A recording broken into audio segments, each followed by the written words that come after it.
Good morning. The 79th plenary meeting of the General Assembly is called to order.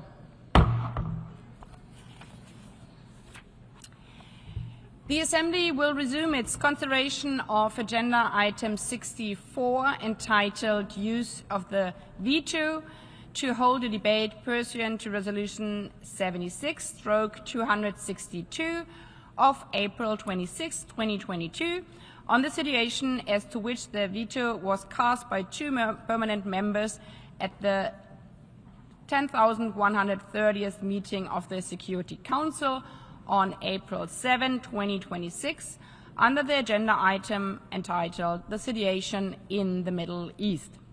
The documentation under this item is listed in the Journal of the United Nations. I will now make a statement as the President of the General Assembly. Excellencies, thank you for joining this 21st meeting of the Veto Initiative, convened on this occasion in response to vetoes cast on a draft resolution in the Security Council on April 7th pertaining to the Strait of Hormuz. The Veto Initiative was established in 2022 to increase accountability around the glaring misuses of the veto and, by extension, the inability of the Security Council to fulfill its core responsibility to maintain international peace and security. Today's meeting is a direct reflection of that mandate. In light of the Council's failure to support efforts leading to safe and unimpeded passage on the Strait of Hormuz, the General Assembly now has both the opportunity and the responsibility to ensure that the debate on the freedom of navigation in the Strait of Hormuz does not end with the casting of a veto. Member States likewise have the opportunity to speak out on the ongoing conflict and the situation in the Middle East more broadly, to hold the Security Council accountable and, importantly, to remind all parties involved of their obligations under the UN Charter and international law. Because every resolution not passed in the name of peace and security and every violation of international law carries real consequences. Consequences for people on the ground and for the countries and communities affected. And as the past weeks have made clear, in our interconnected world, there is nothing theoretical about compliance with international law. What unfolds in one region echoes across all others, with deep and multi-sistered consequences everywhere. Oil prices have surged by more than 40%, rising to around $100 per barrel, with spikes above $110.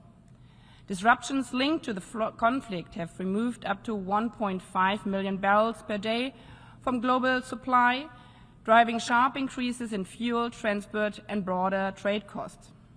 The disruption of fertilizers has exacerbated food insecurity for millions of vulnerable people.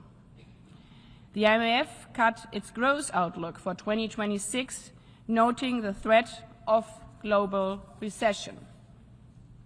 The economic repercussions are felt everywhere. For example, as far away as New Zealand, where airlines have been forced to slash services, and the Philippines, which had even declared an energy emergency.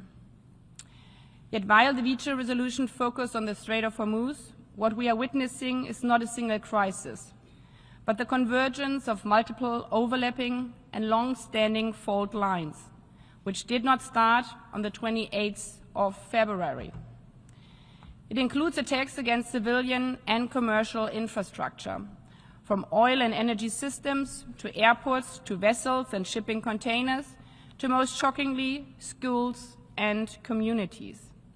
Attacks that are prohibited under international humanitarian law, which protects civilians. It includes tensions over Iran's nuclear and ballistic missile programs. It includes grave human rights violations, most notably the killing of thousands of peaceful protesters in Iran. It includes the persistent threats, including missile attacks against Israel. It includes the deaths of thousands of civilians, including children, in Iran and Lebanon, as well as missile attacks and casualties across the region in Bahrain, Kuwait, Oman, Qatar, Saudi Arabia, and the United Arab Emirates, Jordan, and Iraq. And it includes the diversion of international attention from the ongoing catastrophic humanitarian situation in Gaza and the need to fully implement Security Council Resolution 2803, as well as from negative developments in the West Bank, where we continue to see intensified settler violence against Palestinians and the expansion of illegal settlements by Israel. Taken together, the Excellencies, these realities cannot be ignored, nor can they be separated. They form the broader context within which this current crisis is unfolding. Now, more than ever, dear colleagues, there is a need to refocus our efforts on diplomacy, on negotiations, and on the peaceful settlement of all disputes in the Middle East, in full accordance with the UN Charter and international law. It is there for a reason. In this regard, I commend all parties who have continued to pursue diplomatic solutions, including those efforts that had helped to broker the initial ceasefire between the United States and Iran, which must be respected by all parties and extended throughout the region, including in Lebanon. Indeed, if the Security Council is unable or unwilling to fulfill its Charter responsibility in the maintenance of international peace and security, then the General Assembly, us, you, must step forward. We must then move from debate to action. I therefore encourage all Member States to put forward concrete, forward-looking solutions, including draft resolutions, that help move beyond the current impasse, not only with regard to the Strait of Hormuz, but across the region as a whole. Knowing what a difficult, fragmented time we live in, and fully aware of what might yet come, we should not reduce diplomatic engagement, but rather seize the opportunity to build on the initial fragile ceasefire, including through the efforts of the newly appointed personal envoy of the Secretary General on the Middle East. History has shown us time and again that pursuing diplomacy and upholding international law remain the only viable path to peace and security and the protection of civilians and human dignity, no matter how hard it may seem. And as I said in the beginning, in an interconnected world, it is in the interest of all of us to stand up and protect the international rules-based order, as the consequences of a crisis anywhere affect us everywhere. I thank you. Before proceeding further, I wish to recall my letter on the time management and speaking times circulated to delegations on January 6, 2026. During this debate, speakers are encouraged to adhere to the time limit of 7 minutes for statements made on behalf of a group of states and 5 minutes for delegations speaking in their national capacity. To assist delegations in managing their time, a countdown clock will be displayed on the screens. I thank you for your cooperation. As the first speaker, I now give the floor to the distinguished representative of the Russian Federation, followed by China.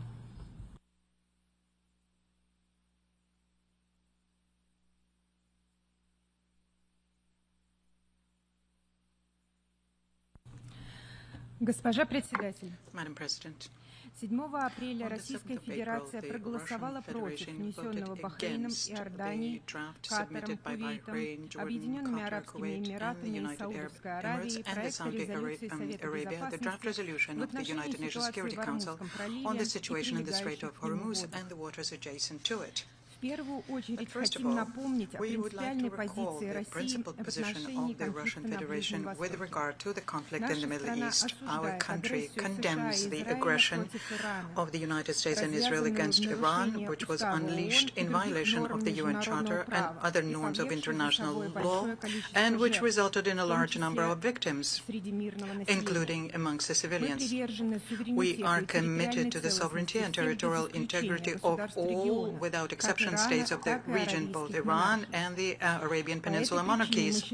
For this reason, we consider strikes against civilians and civilian infrastructure to be unacceptable. The leadership of our country undertook the most active efforts possible with a view to preventing them.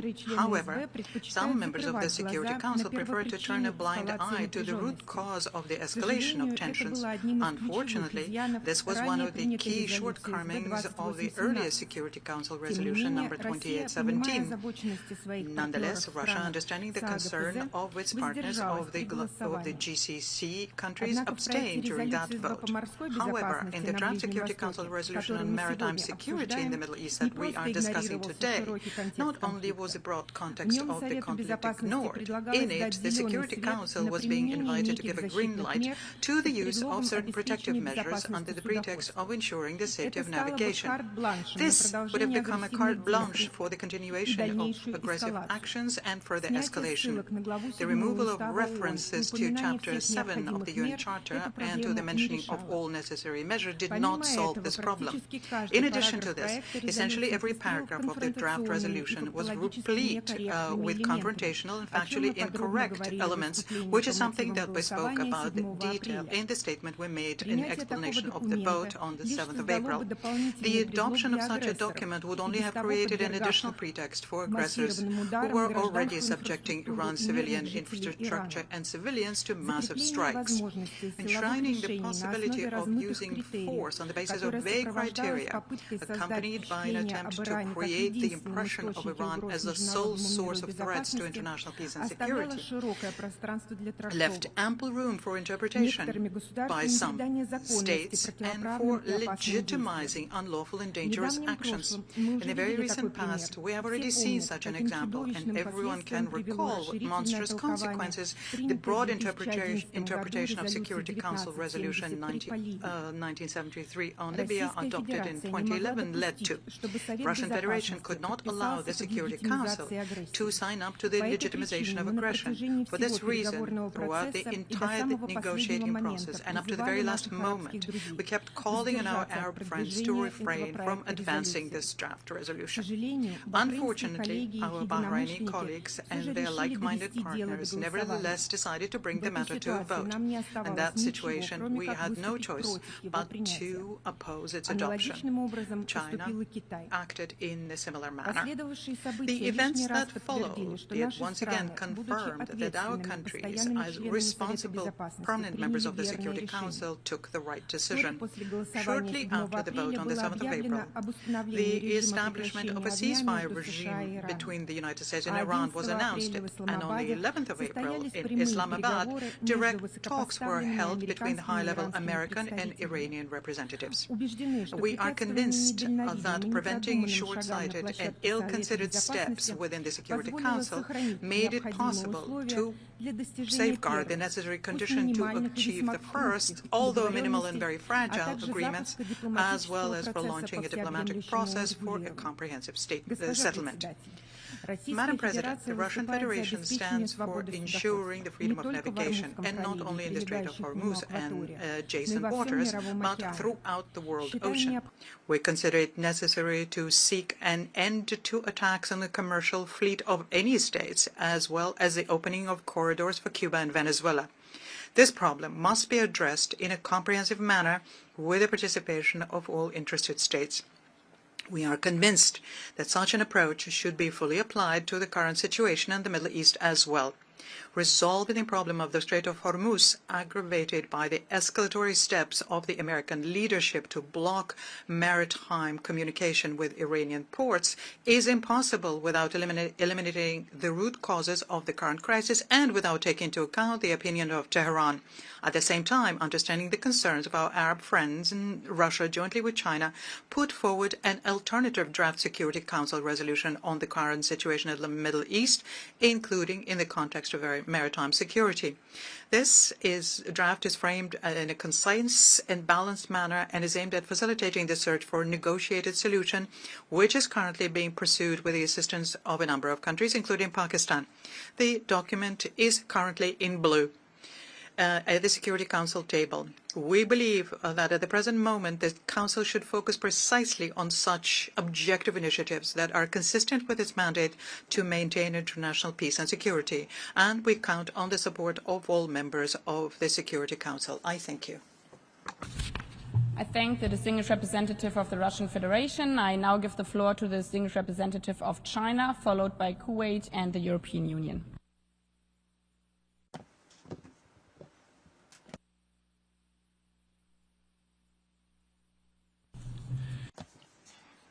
Madam President, on April the 7th, China, along with Russia, voted against a draft resolution on the issue of the Strait of Hormuz at the Security Council. As a permanent member of the Security Council, China approaches every vote in the Council with a serious, conscientious, and responsible attitude, and always determines its voting position based on the merits of the issue itself and on whether the adoption of a resolution would genuinely contribute to resolving the issue and achieving peace. China attaches great importance to this draft resolution submitted by Bahrain on behalf of the Gulf states. We fully understand their major concerns. At the same time, the Security Council's actions should be aimed at de-escalation.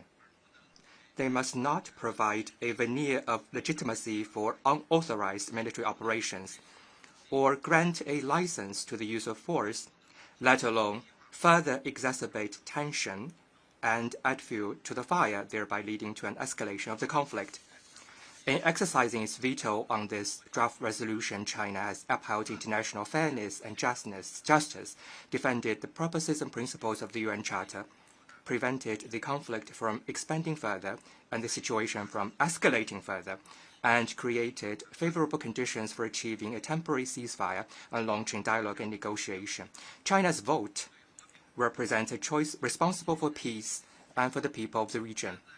It stands on the right side of history and will stand the test of history. President, China does not go along with Iran's attacks on Gulf states. China believes that the passage and safety of a strait used for international navigation should be safeguarded. We call on Iran to take proactive measures to restore normal navigation in the Strait of Hormuz at an early date. Meanwhile, the U.S.'s ramped-up military deployment and targeted blockade constitute a dangerous and irresponsible move. The issue of navigation in the Strait of Hormuz is a spillover effect of the conflict in Iran. Only a complete ceasefire can fundamentally create conditions for easing the situation. China welcomes the announcement by the relevant parties that a ceasefire agreement has been reached. We support all efforts conducive to ending the conflict. The U.S.-Iran negotiation in Pakistan marks a step in the right direction toward de-escalation. The current situation has reached a critical juncture between war and peace, and a window of opportunity for peace is opening. The pressing priority is to prevent, by all means, a relapse in fighting, and to maintain the momentum of the ceasefire negotiation that did not come easy. This serves the fundamental interests of the people in the region and meets the shared aspirations of the international community.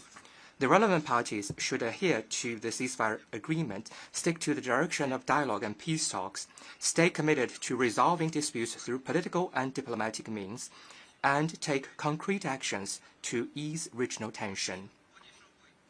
The international community should continue to intensify efforts to promote talks for peace and unequivocally oppose any actions that undermine the ceasefire or escalate confrontation. All parties should also earnestly respect Lebanon's sovereignty, security, and territorial integrity and prevent the escalation of the situation in Lebanon from affecting the ceasefire agreement. President, as a sincere friend and strategic partner of the countries in the Middle East, China is following closely the regional situation, upholds an objective and impartial position, and has been engaging in intensive mediation with all parties to actively promote talks for peace. Recently, President Xi Jinping solemnly put forward 4 propositions on safeguarding and promoting peace and stability in the Middle East. namely staying committed to the principle of peaceful coexistence, staying committed to the principle of national sovereignty, staying committed to the principle of the international rule of law, and staying committed to a balanced approach to development and security. This demonstrates China's consistent position and active efforts to promote peace and conflicts and advocate for dialogue to resolve differences.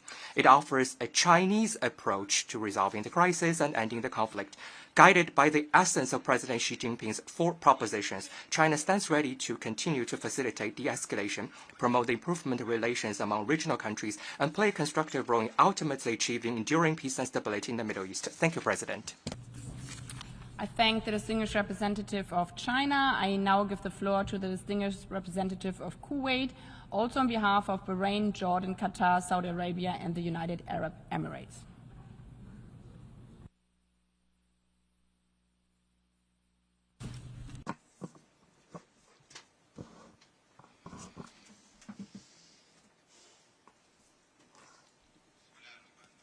In the name of God, the merciful, the compassionate. Madam President, on behalf of the Kingdom of Bahrain, the United Arab Emirates, the Kingdom of Saudi Arabia, the State of Qatar, the Hashemite Kingdom of Jordan, and my country, the State of Kuwait, I express our appreciation for holding this meeting pursuant to General Assembly Resolution 76/262, following the initiative led by Liechtenstein with broad support from member states. This initiative reflects the commitment of the international community to transparency and accountability when the Security Council is unable to discharge its responsibilities due to the use of the veto. Madam President, the draft resolution on securing maritime navigation in the Strait of Hormuz was tabled on the 7th of April 2026 as part of a responsible and purposeful collective action aimed at addressing a clear and direct threat to international peace and security, and aimed at safeguarding the freedom of maritime navigation as a shared international interest. This endeavor reflected our country's commitment to act within relevant multilateral frameworks, foremost among them the Security Council, in order for the Council to fulfill its core responsibilities in confronting such threats and unjustified and unlawful practices that target the stability of the region and the global economy. The Kingdom of Bahrain, in its capacity as penholder, made diligent efforts during extensive consultations with members of the Security Council that lasted nearly 3 weeks to reach a balanced text that takes into account all concerns, in particular those of the countries of the region. These efforts included extensive consultations and the circulation of 6 successive versions of the draft resolution. The vote was postponed on more than one occasion in an effort to ensure the unity of the Council on this important matter. Several proposals were tabled to find common ground.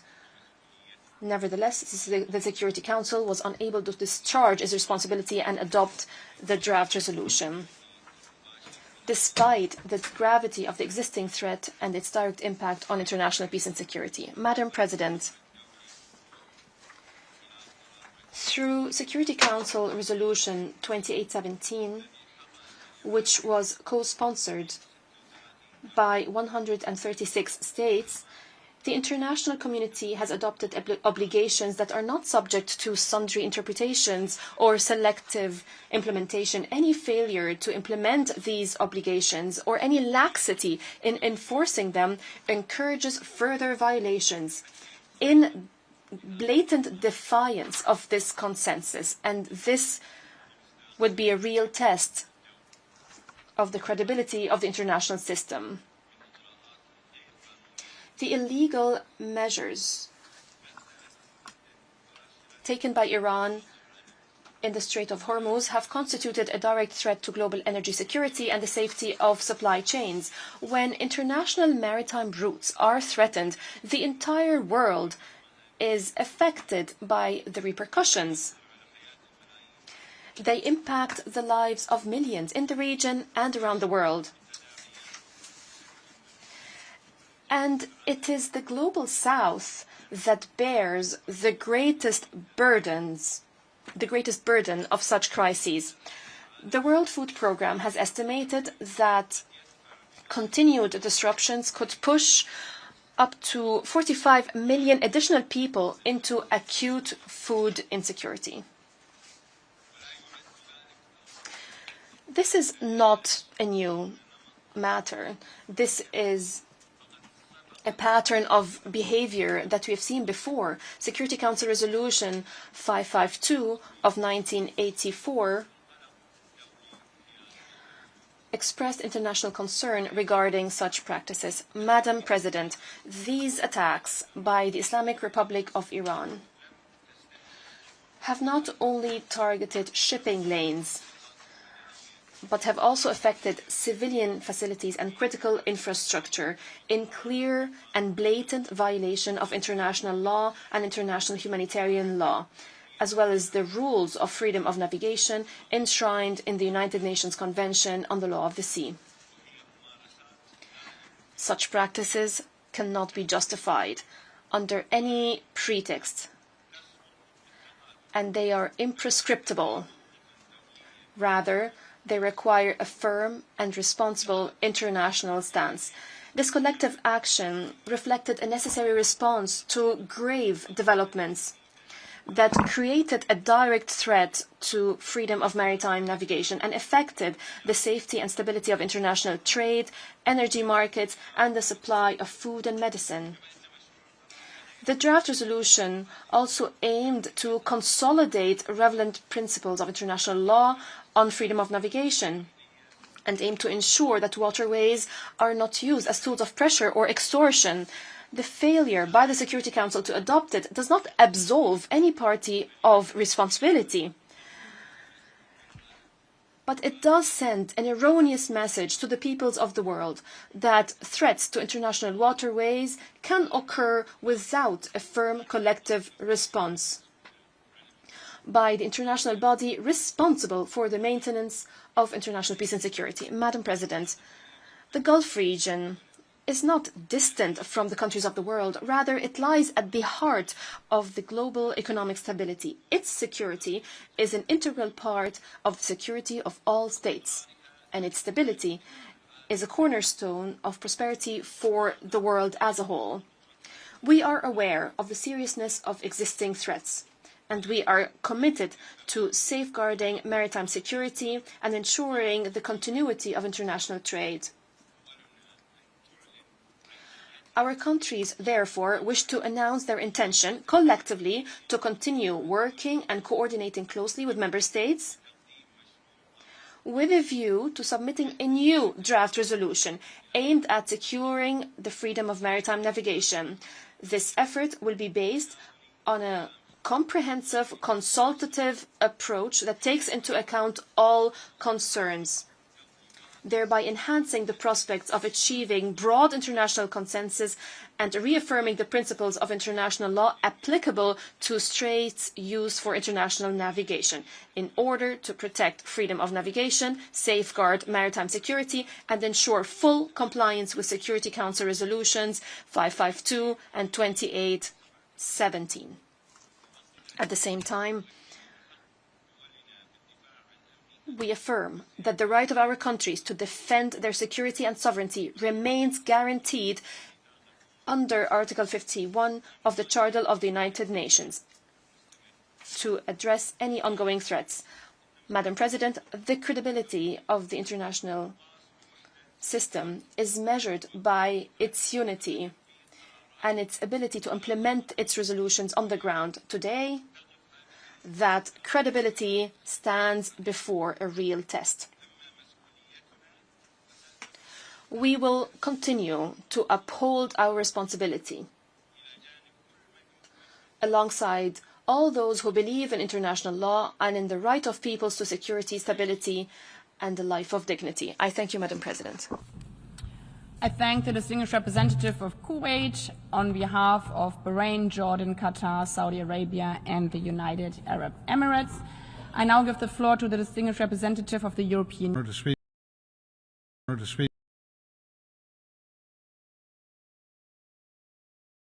On behalf of the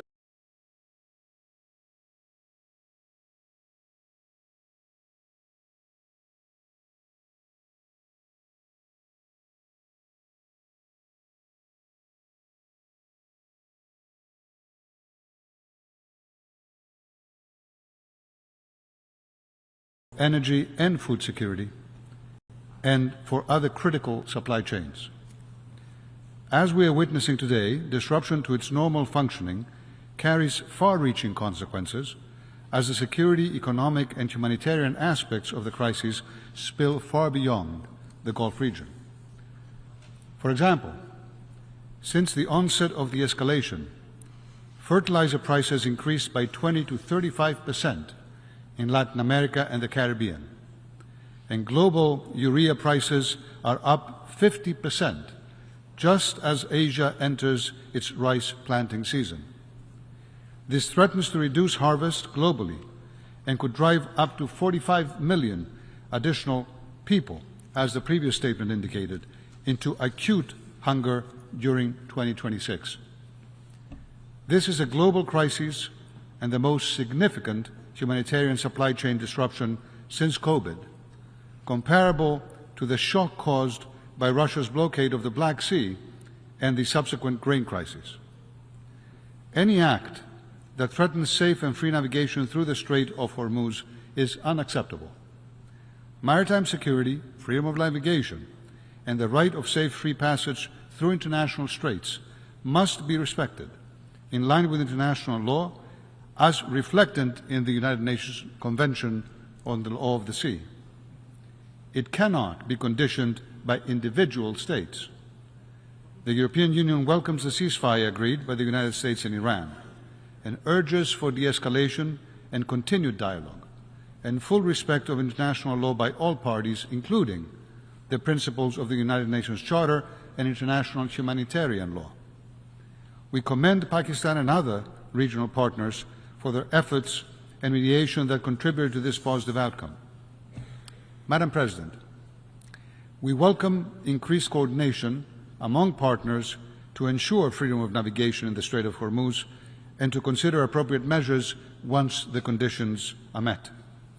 We also welcome the Secretary General's personal engagement in addressing this crisis, including through the appointment of Jean Arnaud as personal envoy for the Middle East, and express our full support for his mandate, as well as for the UN task force set up with the aim to develop mechanisms designed to meet humanitarian needs in the Strait of Hormuz.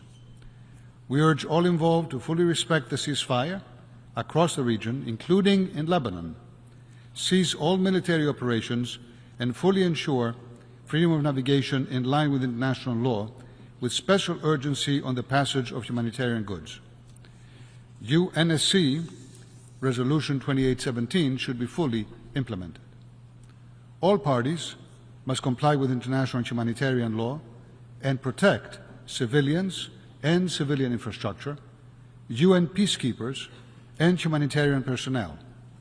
In this context, we further call for an urgent cessation of hostilities in Lebanon, which take a heavy toll on civilians.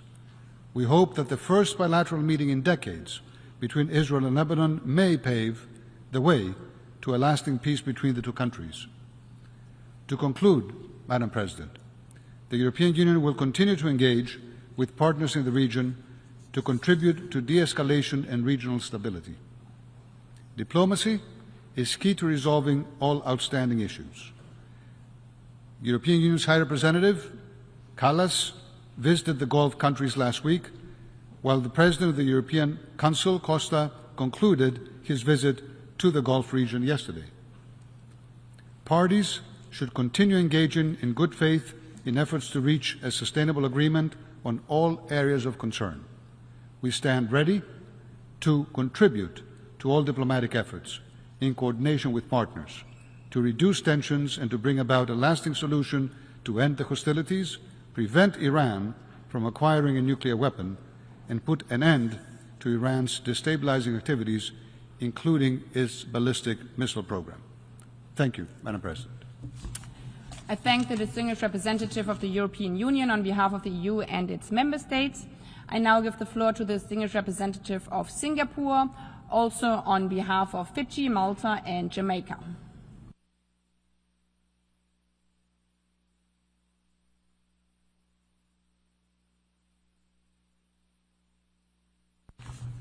Madam President, it is my honor to deliver the following statement on behalf of Fiji, Jamaica, Malta, and my own country, Singapore.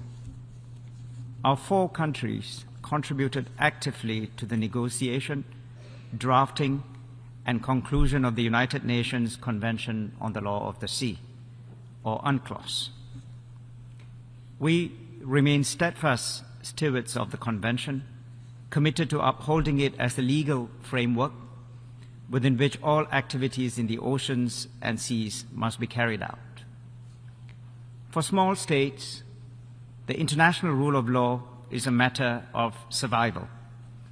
We therefore have an abiding interest in the faithful implementation of UNCLOS as the constitution for the oceans and in reaffirming its universal and unified character. Madam President, at the outset, we wish to express our gratitude to you for convening this debate on the use of the veto. The membership is gathered here today because the veto was exercised to block a draft resolution concerning the Strait of Hormuz. We are disappointed that there could be no agreement on the adoption of the draft resolution, which would have reaffirmed that all ships and aircraft enjoy the right of transit passage through the strait, which shall not be impeded in accordance with international law as reflected in UNCLOS. The Strait of Hormuz is a strait used for international navigation, through which the right of transit passage applies under UNCLOS. This right is also firmly entrenched in customary international law, and it is therefore binding on all states, regardless of whether they are parties to UNCLOS.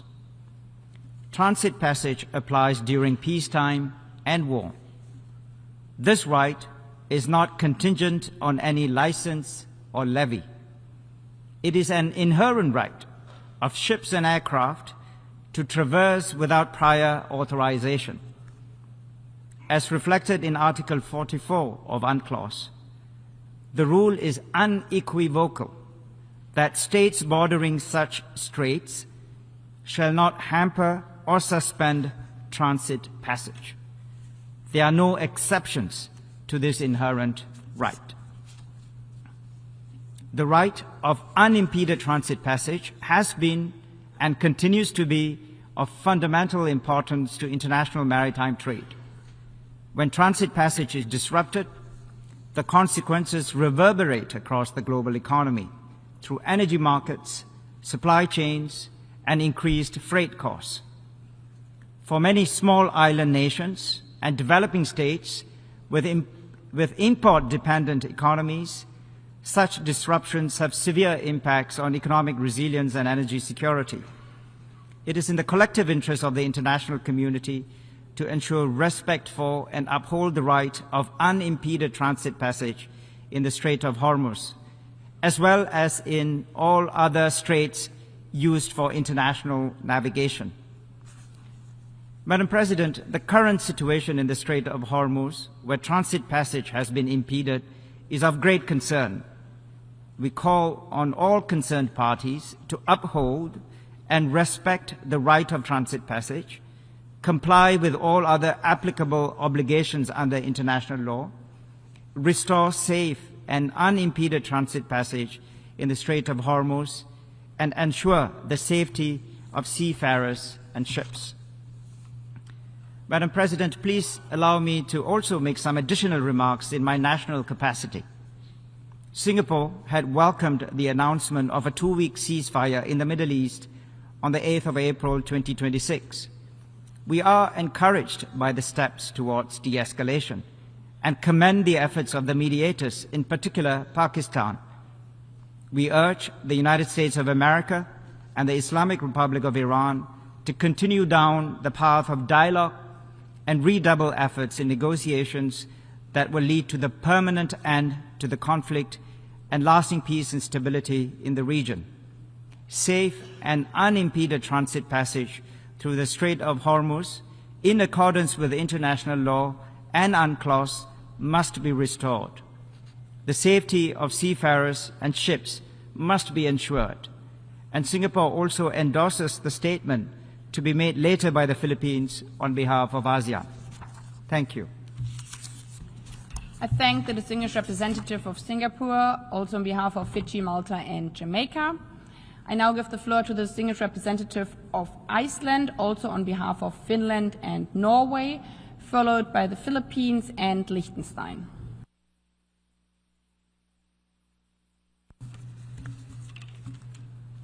Madam President, I have the honor to speak on behalf of Finland, Norway, and my own country, Iceland. First, allow me to pay tribute to the originators of General Assembly Resolution 76-262. This resolution is proving itself an effective tool for holding to account the permanent members of the Security Council in all circumstances where the veto is used. The Security Council bears primary responsibility for the maintenance of international peace and security. It carries out its duties on behalf of the entire membership. It is entirely right and proper that the Permanent Five explain their use of a veto and the consequent failure of that Council to act in the cause of peace and security. We also remain supportive of the General Assembly, considering its own role in situations where the Council is unable to act. The casting of the veto by China and the Russian Federation at the Council meeting of April 7th prevented the Council once again from taking concerted and decisive action to re-establish peace and security. The resolution aimed to address a key aspect of the conflict in the region, namely the protection of global commons in the shape of the Strait of Hormuz, as a vital international shipping lane, and the responsibility of all parties to refrain from further escalation and cease all attacks against civilians and civilian infrastructure in compliance with international law. Freedom of navigation is a cornerstone of the law of the sea and must be upheld.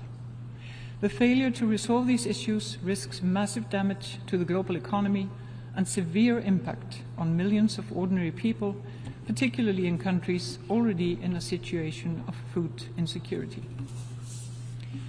We thank Bahrain and other GCC countries for their attempt to bring all member states on board. The resolution went through a number of iterations and was in its final iteration limited to purely defensive measures and was designed to prevent escalation. The failure of the Council to respond risks widening further the credibility gap when it comes to the Council's role in peace and security. The vetoes cast last week prevent the further development of Resolution 2817, in which the Council condemned any actions or threats aimed at closing, obstructing, or otherwise interfering with international navigation through the Strait of Hormuz. This resolution was supported by a record number, 138 UN member states, including our countries. Madam President, with conflicts escalating in the Middle East region and elsewhere, causing devastating humanitarian consequences for millions, the Security Council must turn a new page. The Security Council needs to be a forum in which the tough positions are resolved, not simply showcased. We support the UN's leadership through the Council and by the Secretary General. I thank you. I thank the distinguished representative of Iceland, also on behalf of Finland and Norway. I now give the floor to the distinguished representative of the Philippines on behalf of the Association of Southeast Asian Nations. Thank you, Madam President.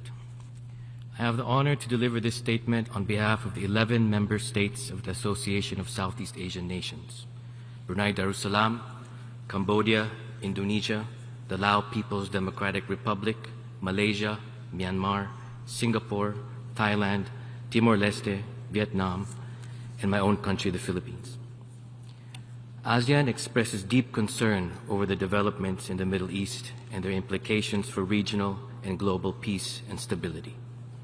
In the ASEAN Foreign Ministers' Statement of 13 April 2026 on the developments in the Middle East, we welcome the announcement of the 2-week ceasefire between the United States of America and the Islamic Republic of Iran on 8 April 2026, and underscore the importance of its full and effective implementation. We reaffirm the importance of maintaining maritime safety and security and upholding freedom of navigation in and overflight above straits used for international navigation, in accordance with international law, including the 1982 UN Convention on the Law of the Sea, and the relevant standards and recommended practices by the International Civil Aviation Organization and the International Maritime Organization. In this regard, we call for the restoration of the safe, unimpeded, and continuous transit passage of vessels and aircraft in the Strait of Hormuz in line with the 1982 UN Convention on the Law of the Sea, as well as for all parties to ensure the safety of seafarers and ships in accordance with the International Convention for the Safety of Life at Sea. We urge the United States of America and the Islamic Republic of Iran to continue negotiations that will lead to the permanent end of the conflict and lasting peace and stability in the region.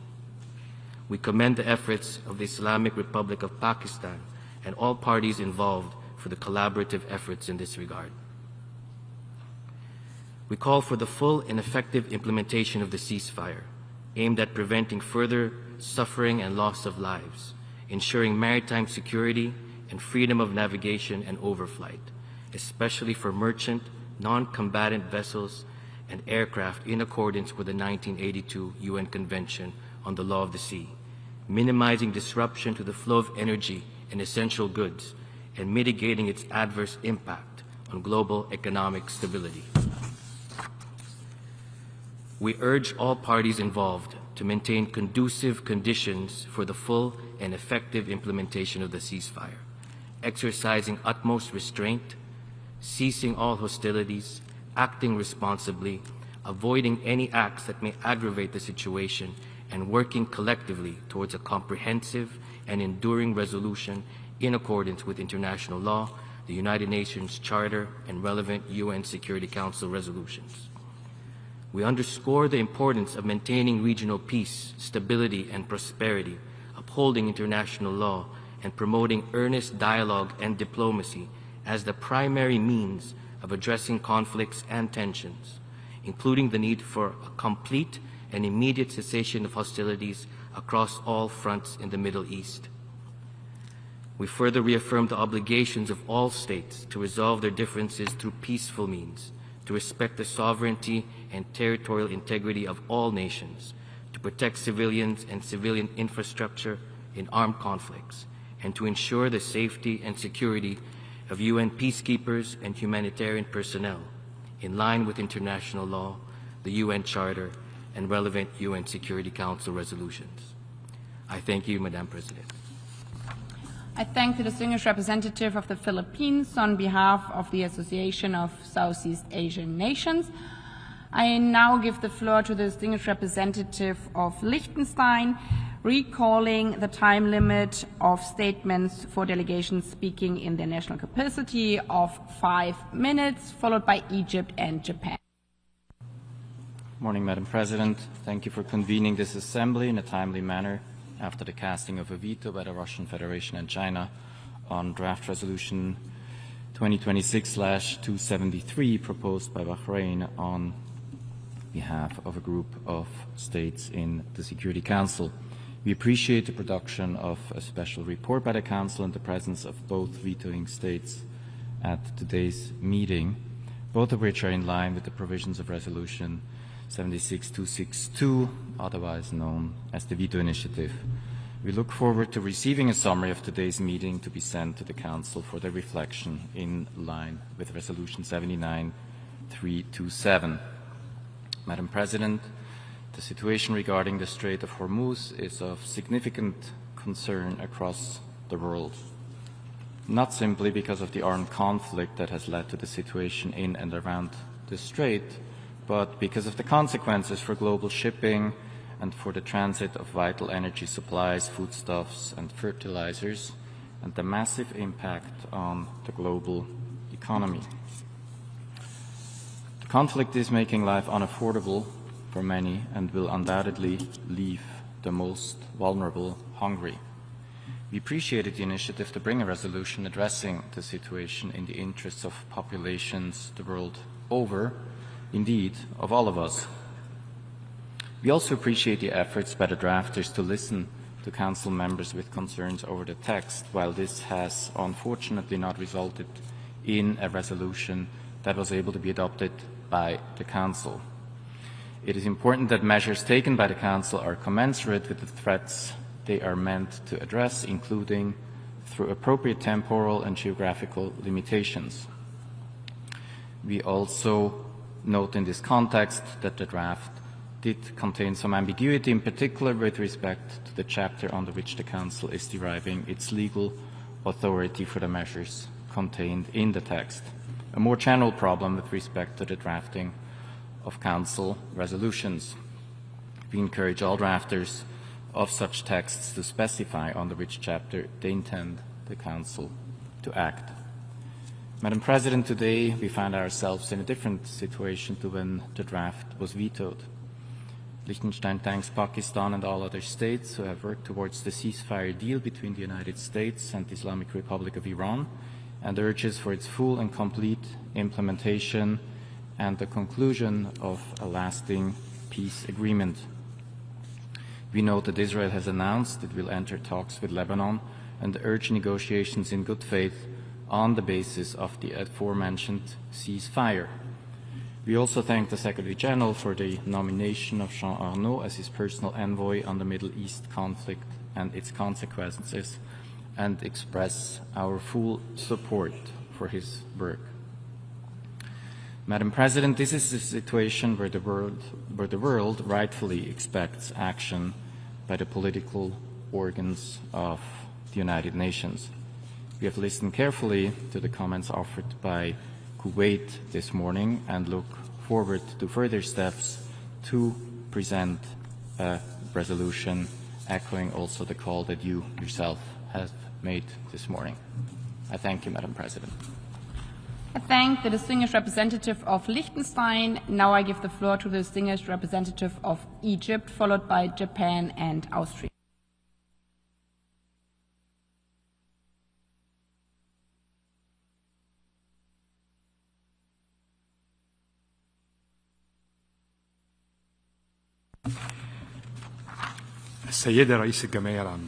Madam President of the General Assembly, since the very first day of the conflict in the Middle East and the Arabian Gulf, Egypt has expressed deep concern regarding the dangerous military escalation in the region. It has warned of the looming threat that this escalation poses, namely the expansion of the conflict causing instability and total chaos, thereby endangering regional and international peace and security. In this context, Egypt reiterates its complete rejection of all forms of aggression against the sovereignty and territorial integrity of its sister Arab nations in the Gulf, as well as Jordan and Iraq. We condemn these unacceptable and unjustifiable acts of aggression. We also stress our full solidarity with sister Arab states and our unwavering support for them in the face of any threat to their security and stability. Egypt has therefore co-sponsored Security Council Resolution 2817, adopted by the Council on March 11th. We also stress the need to fully adhere to the UN Charter and international law, including international humanitarian law. This entails completely refraining from targeting civilians and civilian infrastructure, including energy facilities, water desalination plants, and residential areas, as such acts constitute grave violations of international law and pose a direct threat to regional stability. We extend our sincere condolences and deepest sympathies to the families of the innocent civilians who have fallen prey to these violations. Madam President, Egypt emphasizes that there can be no military solution to this crisis. Continued escalation will only lead to further violence, destruction, and human suffering, while simultaneously undermining security and stability. In this context, Cairo has made efforts over the past year to build confidence and foster a conducive environment for resolving any concerns regarding the Iranian nuclear program, including by promoting dialogue, diplomatic solutions, and cooperation with the IAEA. So in close cooperation with Pakistan and Turkey, Egypt engaged in intensive consultations with various regional and international parties throughout the war to ensure de-escalation and prevent the situation from reaching a point of no return, ultimately paving the way for a ceasefire and a comprehensive, sustainable settlement. In the same vein, Egypt welcomes the initial steps taken by the Secretary General to revitalize the United Nations' role in addressing this conflict, including his appointment of a personal envoy for this matter. Accordingly, Egypt welcomed the announcement by the US President on April 8 of a 2-week suspension of military operations in the region. This is a positive step toward de-escalation and containing tensions. Egypt stresses that the suspension of military operations by the United States, coupled with a corresponding response from the Iranian side, present a vital opportunity that must be seized to pave the way for negotiations, diplomacy, and constructive dialogue. We welcome the convening of a significant round of negotiations between the United States and Iran on Saturday, April 11, in Pakistan's capital, Islamabad. We look forward to building on the agreements reached during these talks to promote diplomatic solutions that would bring an end to the war through robust and sustainable arrangements. We underscore the need for building upon this step through full adherence to the cessation of military operations and respect for the freedom of international navigation. We stress that Egypt will continue to make every effort in coordination with Pakistan and Turkey to advance this objective. Egypt joins the vast majority of the peoples and governments of the region and the world calling for an urgent end to this war, the losses and damages of which would only multiply were military operations to resume and were diplomacy and dialogue, which are the sole window of hope for us all, to be abandoned. Thank you, Madam President. I thank the distinguished representative of Egypt. I now give the floor to the distinguished representative of Japan.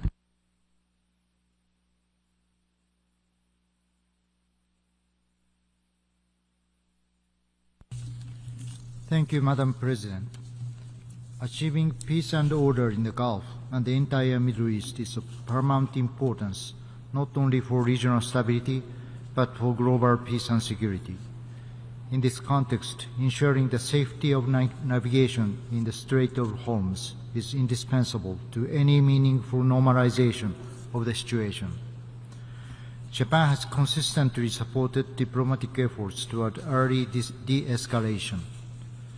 From this perspective, it is regrettable the Security Council could not play a significant role in stabilizing the situation in the Strait of Hormuz at this juncture.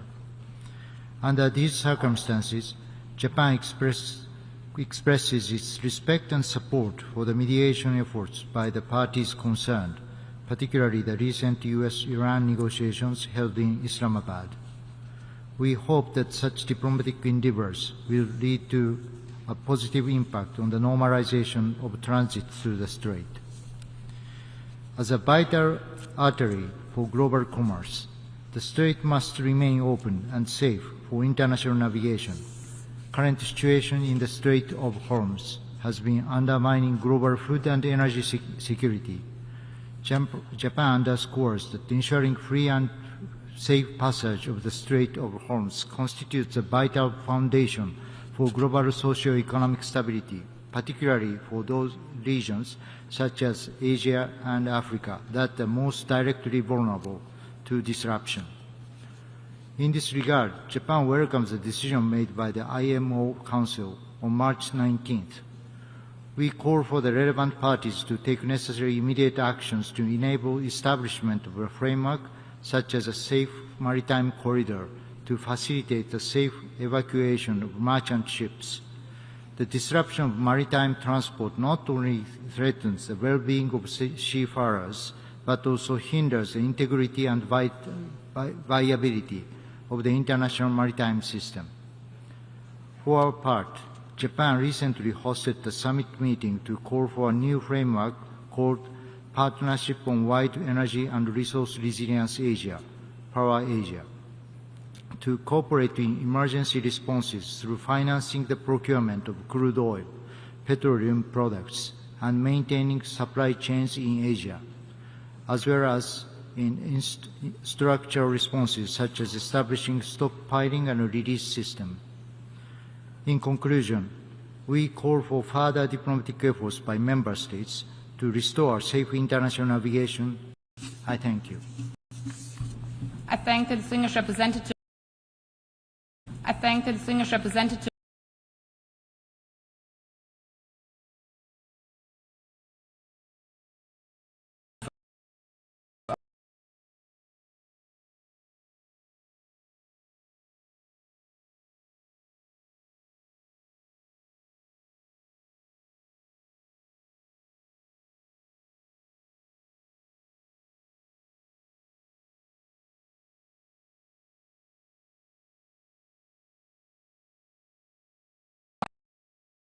Colleagues, we gather here today because once again Council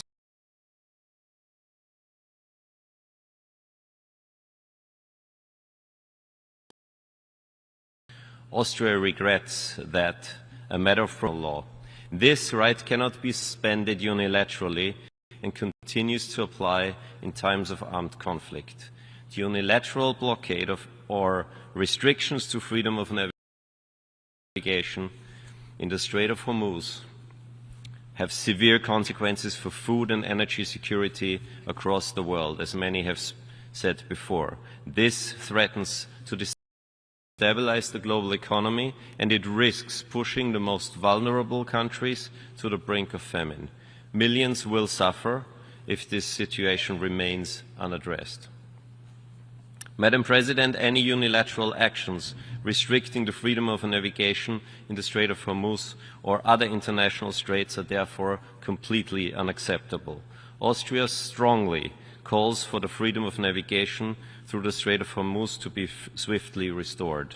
We welcome the Secretary General's initiative on fertilizer exports as a pragmatic first step. But let us be clear. We welcome it, but pragmatic workarounds are not a substitute for the rule of law. Iran's international obligations remain untouched by such an initiative.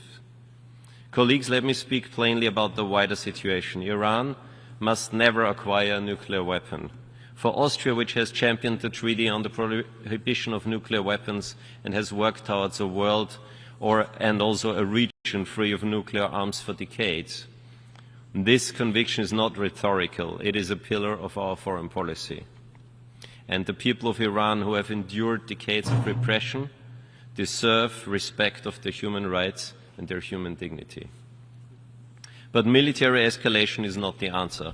Austria is gravely concerned by the further erosion of the international order with the UN Charter at its core. In the same vein, indiscriminate attacks by Iran on its neighbors in the Gulf and in the broader region are completely unacceptable and must stop immediately. This was also expressed by Austria's Foreign Minister Beate Meindl-Reisinger upon her visit to Riyadh only last week. Colleagues, a diplomatic solution is the only way forward. De-escalation and diplomacy are urgently needed. Austria therefore calls on all sides to continue to respect the ceasefire agreed on last week to allow for negotiations. Austria does not simply call for diplomacy and dialogue as a platitude.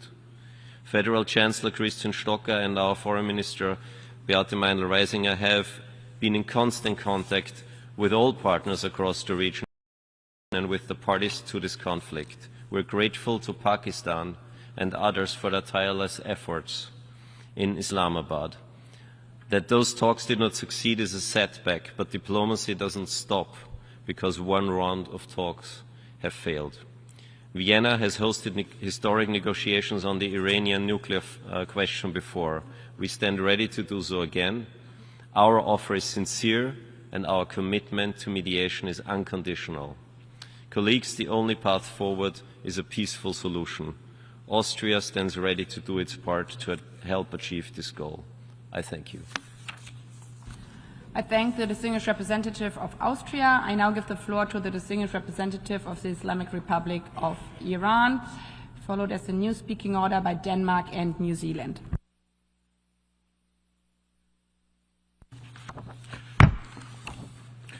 In the name of God, the compassionate and merciful, Madam President, before delivering my statement, I would like to express Iran's strong objection and serious concerns regarding the biased and one-sided statement delivered by Your Excellency in the capacity of the President of General Assembly, which by departing from the mandate and institutional responsibilities of that office overlooked the root causes of the situation and made unfounded allegations against a member state. It is a well-established principle grounded in the spirit of the Charter of the United Nations and the rule of procedures of the General Assembly that the holder of this office must exercise a strict impartiality and refrain from adopting positions that could compromise the neutrality and credibility of the General Assembly. Madam President, the vetoes cast by China and Russia were timely, justified, and necessary.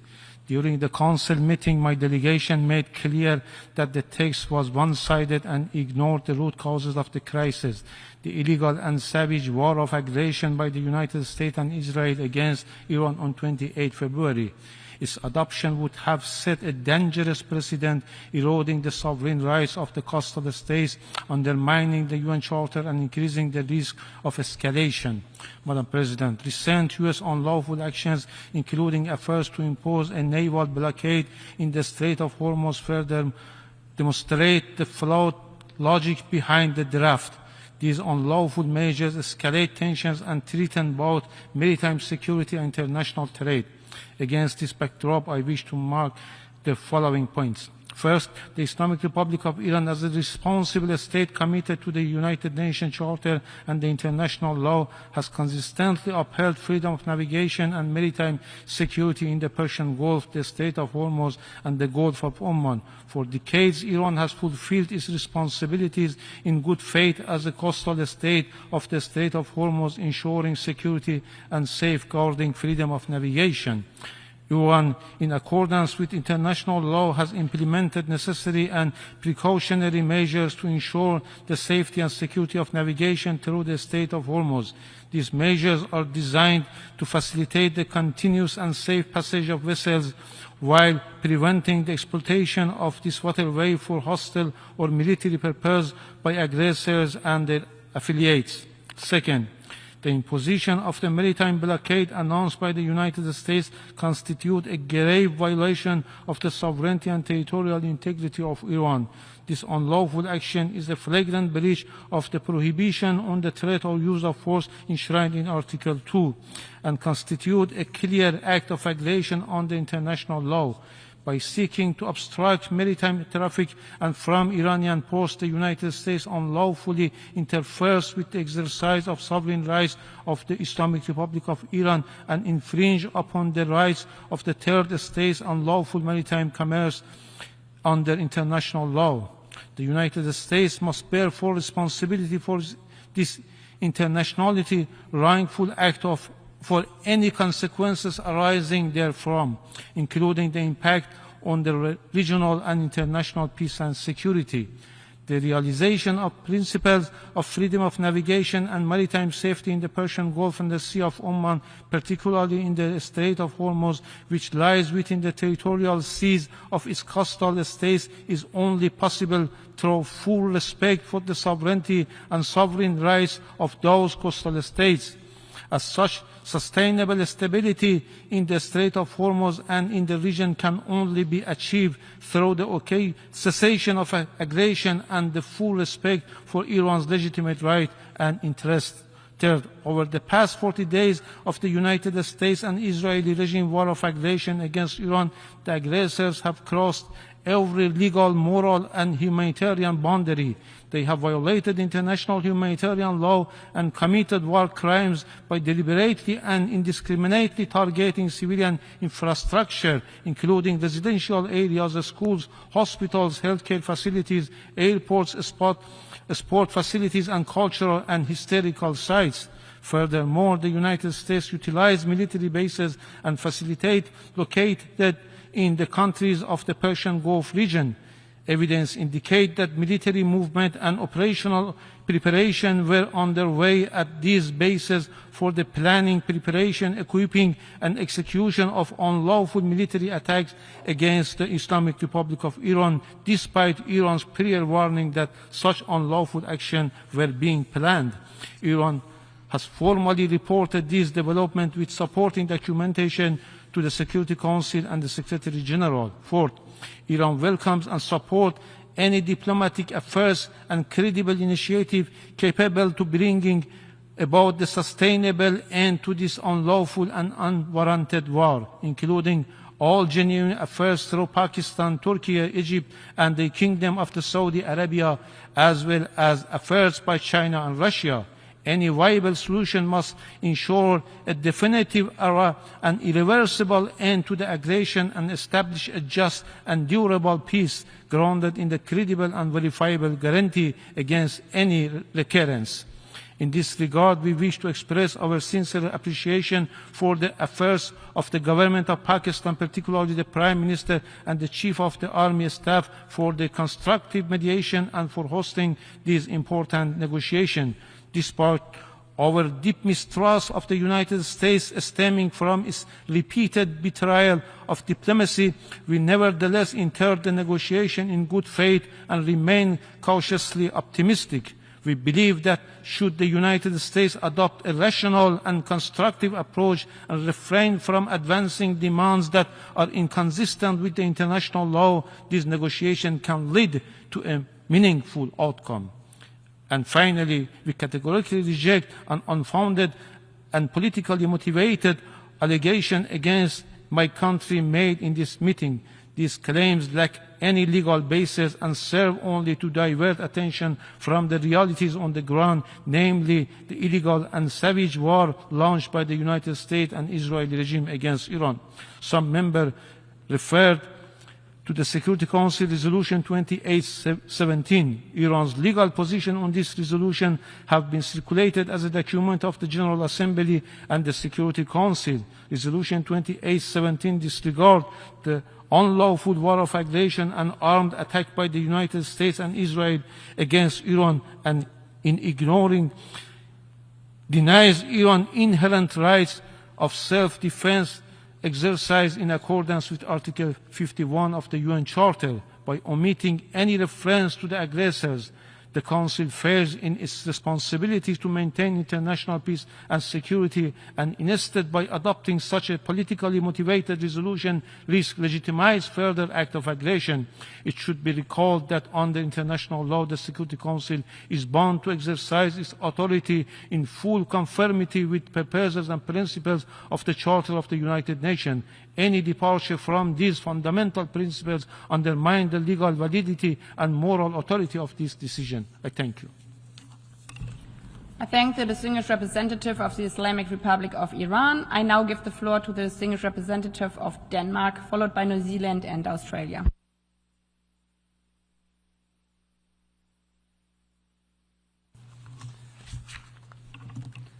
Madam President, Thank you for convening today's debate. It is vital that when the Security Council is silenced by the use of the veto, the United Nations as a whole is not. In this fragile moment for global affairs, the international community, including through the General Assembly, must let its collective voice be heard. Denmark strongly regrets that in the face of mounting escalation across the Middle East, the Security Council was unable to act due to the use of the veto by 2 permanent members. As the primary organ for the maintenance of international peace and security, this was an opportunity missed for a unified and collective response. The conflict in the Middle East has now been going on for more than 6 weeks, causing death and destruction throughout the region.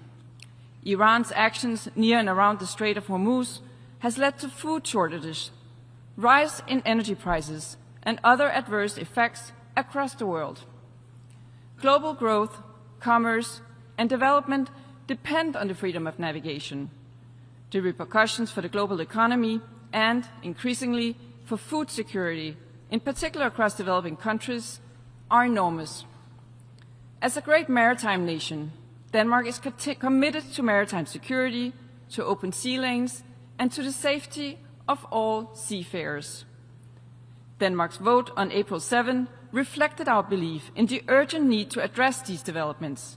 We regret that the Council was not able to come together and present a joint solution.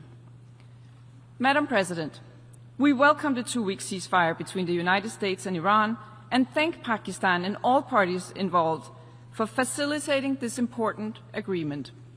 Denmark welcomes all diplomatic efforts to reduce tensions and find a negotiated settlement. A lasting ceasefire is an essential step towards a swift and permanent end to this war.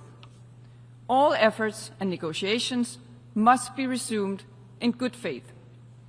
This conflict, however, is not confined to Iran or its neighbors across the Gulf. This situation in Lebanon, in particular, also risks spiraling out of control and puts at risk the current regional de-escalation. Denmark calls for the inclusion of Lebanon in regional de-escalation efforts and urge all parties to work toward a lasting political solution. It is crucial to protect civilian populations and critical infrastructure across the region. De-escalation and respect for international law, including international humanitarian law, remain as important as ever. These international rules were agreed upon after brutal lessons learned from war and devastation. All parties must keep these lessons in mind and abide by these important legal guardrails. Madam President, many aspects of this conflict have sent shockwaves across the globe. This is particularly true for the closure of the Strait of Hormuz, caused by Iran's actions. This closure is not only a disruption, but a dangerous escalation measured in lives and livelihoods lost. It is vital to ensure freedom of navigation in the Strait of Hormuz. Denmark stands ready, with our international partners, to contribute to this end. We thank the United Kingdom and France for their efforts to advance this vital work. Madam President, in closing, in today's interconnected world, conflict is rarely, if ever, contained to where it began. Its effects ripple across the globe, impacting countries and sectors seemingly far removed. This is the reality we're facing in the Middle East. This too must be the lens through which we find our solutions. We call on all parties to respect Security Council Resolution 2817, and we urge all to respect and abide by the Council's decisions. Denmark remains committed to safeguarding peace, security, and stability in the Middle East. I thank you. I thank the distinguished representative of Denmark. I now give the floor to the distinguished representative of New Zealand.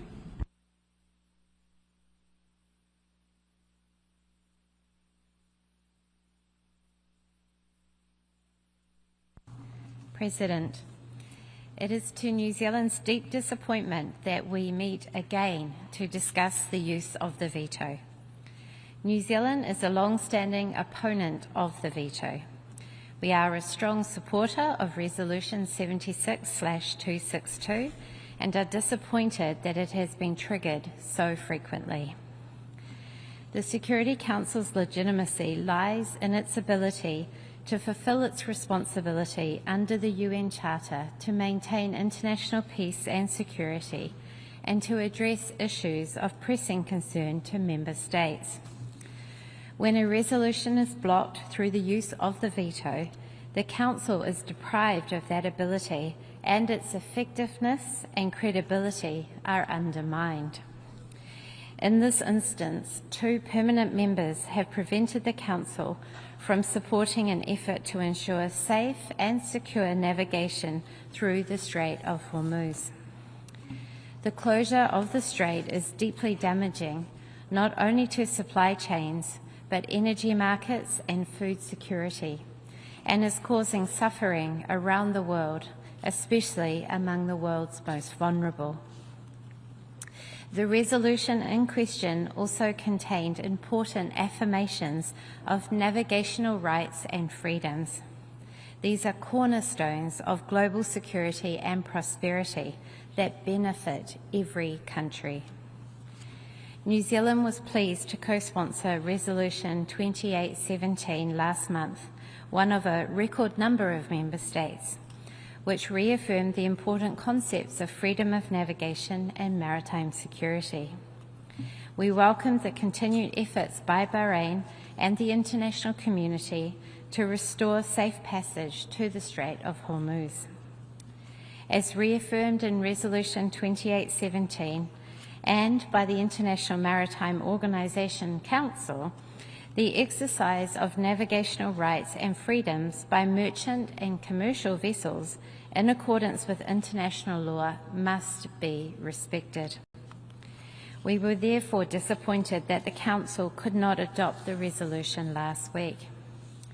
We particularly regret that, in this instance, the 2 permanent members who exercised the veto did so despite extensive efforts by the resolution's proponents to revise the text to accommodate the concerns of member states.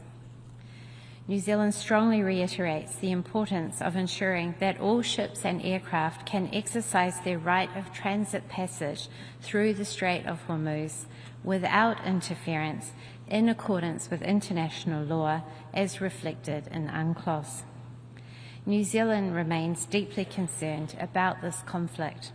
Civilians and the global economy are being directly affected. It is critical that all parties uphold their commitment to the ceasefire and work to find an urgent diplomatic solution. Thank you. I thank the distinguished representative of New Zealand. I now give the floor to the distinguished representative of Australia, followed by Vietnam and Ireland.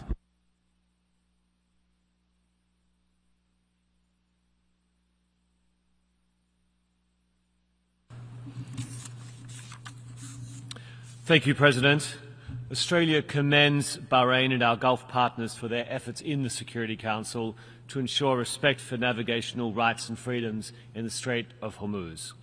We're disappointed that vetoes were exercised last week.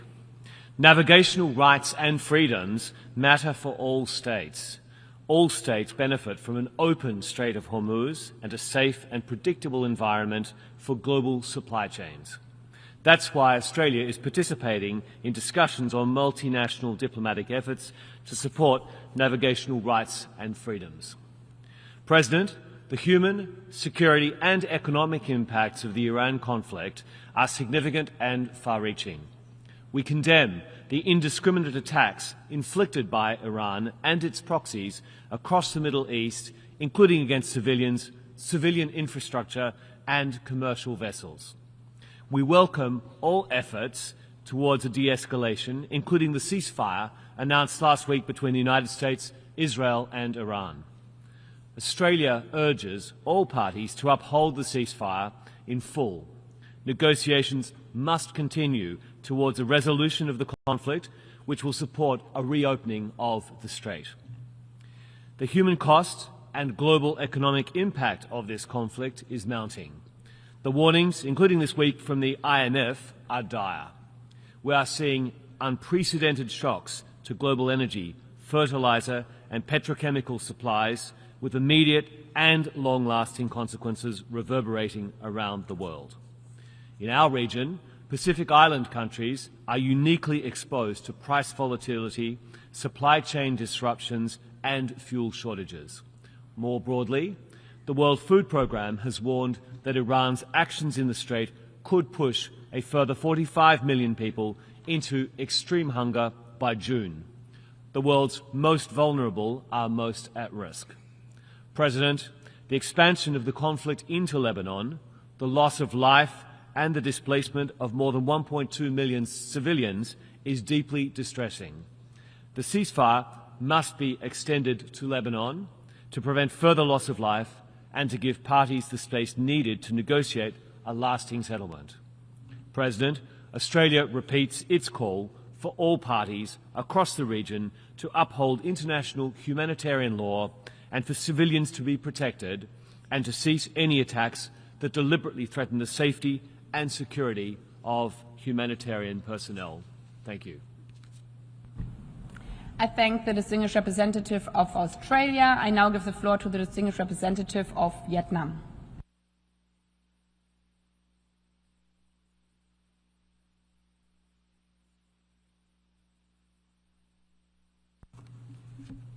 Madam President, Vietnam aligns itself with the statement delivered by the Philippines on behalf of ASEAN and wishes to highlight ASEAN's strong interest in the situation in the Middle East, marked by 2 special foreign ministers' meetings and the minister's statement.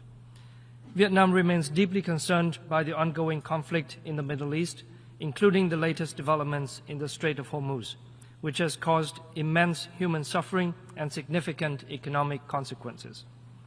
Its impacts extend well beyond the parties directly concerned, disrupting trade and energy supply chains, heightening political and economic uncertainties, and further constraining the development prospects of many countries, especially developing countries. We regret that the Security Council has not been able to take united and impartial actions to address the current crisis and its serious implications for regional peace and security. We strongly oppose the military attacks against sovereign states, particularly attacks against those countries that have declared their non-involvement.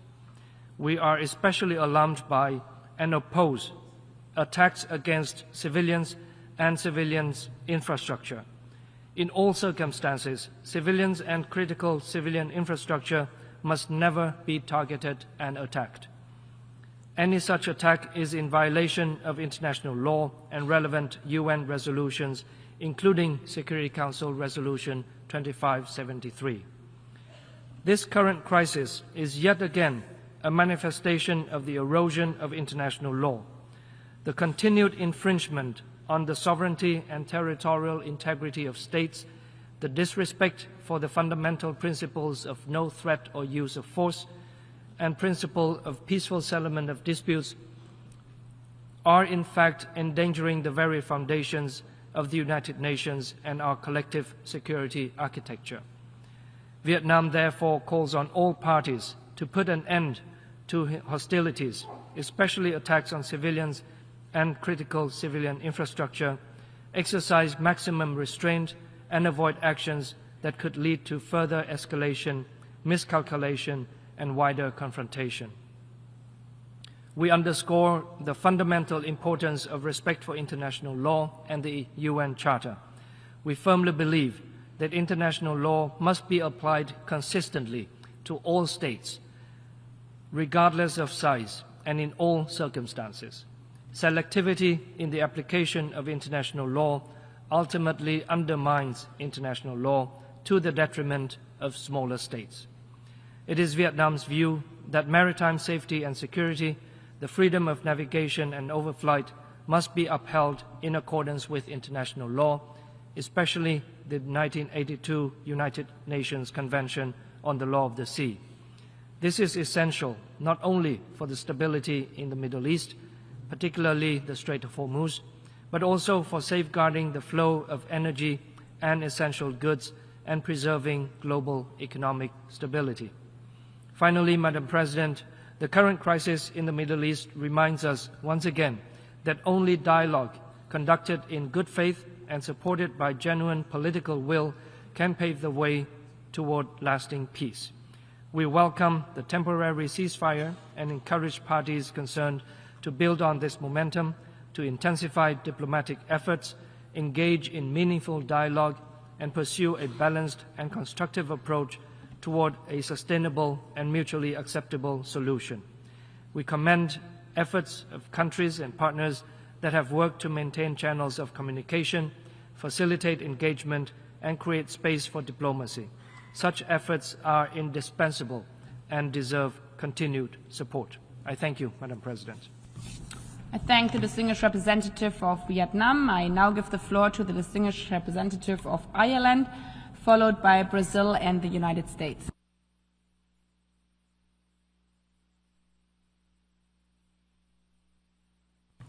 President, Ireland aligns itself with the statement of the European Union. It is deeply regrettable that last week the Security Council was unable to agree a resolution on the critical issue of the closure of the Strait of Hormuz to shipping.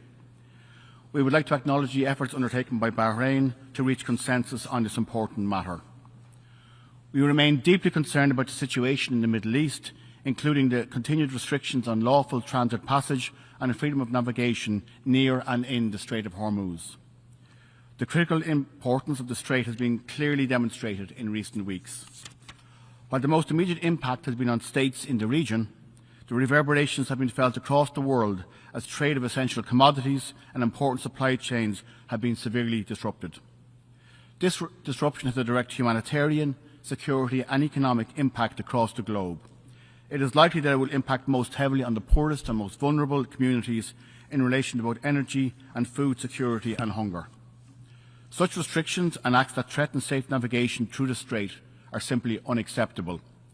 We must be clear, maritime security, freedom of navigation and safe transit passage must be respected in line with international law, as reflected in UNCLOS and as affirmed in Security Council Resolution 2817. President, we welcome the recent ceasefire agreed by the United States and Iran, and we commend Pakistan for its mediation efforts. We sincerely hope the dialogue will continue, that progress can be made, and that a lasting agreement can be reached that will bring a permanent end to the conflict and ensure wider regional security. We continue to call for dialogue and diplomacy and for all parties to uphold international law, including the protection of civilians. We remain deeply concerned about the broader humanitarian and security situation in the Middle East. The situation in Lebanon is particularly concerning. We deeply regret that Israel has not extended a ceasefire to Lebanon. We have been clear in our condemnation of both Hezbollah's attacks on Israel and Israel's wholly disproportionate response.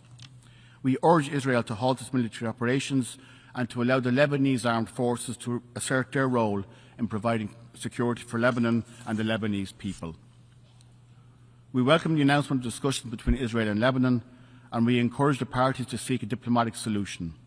We stridently condemn all attacks against UNIFIL personnel. Finally, we must note our grave concern about the dire humanitarian situation in Gaza. We call on Israel to immediately remove restrictions on aid access and facilitate essential supplies and services to reach people across the Gaza Strip.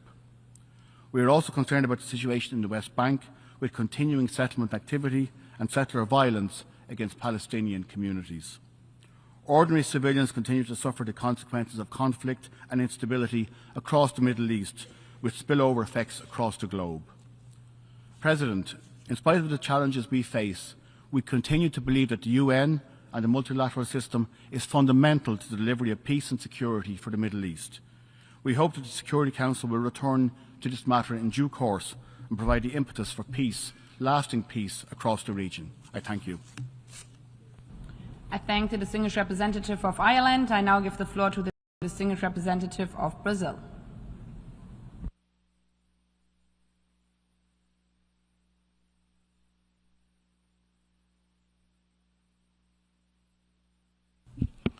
Madam President, I thank you for convening this meeting. Brazil follows with attention and deep concern the situation in the whole Middle East. The recent escalation constitutes a serious threat to international peace and security with dramatic humanitarian and economic consequences. Since the beginning of the present conflicts in the region, 2,100 people have lost their lives in Lebanon, 3,400 in Iran, 1,800 in Israel, and a staggering 72,000 confirmed deaths occurred in Gaza. Brazil condemns the attacks undertaken by the United States and Israel against Iran and the unwarranted subsequent attacks by Iran, and appeals to all parties to resume negotiations aiming at reaching a lasting solution for the conflict. The fact that these attacks were carried out once again in the midst of diplomatic conversations to reach an agreement is highly detrimental to the cause of peace and hinders the prospects for a lasting solution. Brazil condemns all attacks and military actions that resulted in civilian casualties, damage to civilian infrastructure, and violations of sovereignty and territorial integrity of states. Such actions are unacceptable and must cease immediately. All parties must strictly comply with international law, in particular international humanitarian law, ensuring the protection of civilians. Military escalation only deepens human suffering and undermines regional stability. The strike on a girls' school in the Iranian city of Minab, which claimed the lives of more than 150 innocent children, warrants the strongest condemnation. Brazil expresses its strong solidarity with the countries and peoples of the Gulf directly affected by the conflict. We also extend our condolences to the families of the victims in all states involved. Moreover, we express concern with the hindrance of innocent passage through the Strait of Hormuz and recall the importance of respecting the right of transit passage in straits in line with the United Nations Convention on the Law of the Sea. We remain gravely concerned by the situation in Lebanon. We urge Israel to immediately halt its military actions and to withdraw all its forces from Lebanese territory. Furthermore, Brazil condemns the attacks against the United Nations Interim Force in Lebanon, UNIFIL, and recalls that attacks against United Nations peacekeeping missions and facilities represent grave violations of international law and international humanitarian law. The United Nations must play a central role in the maintenance of international peace and security, with the Security Council bearing primary responsibility in this regard. At the same time, all member states should support the call for the immediate cessation of hostilities.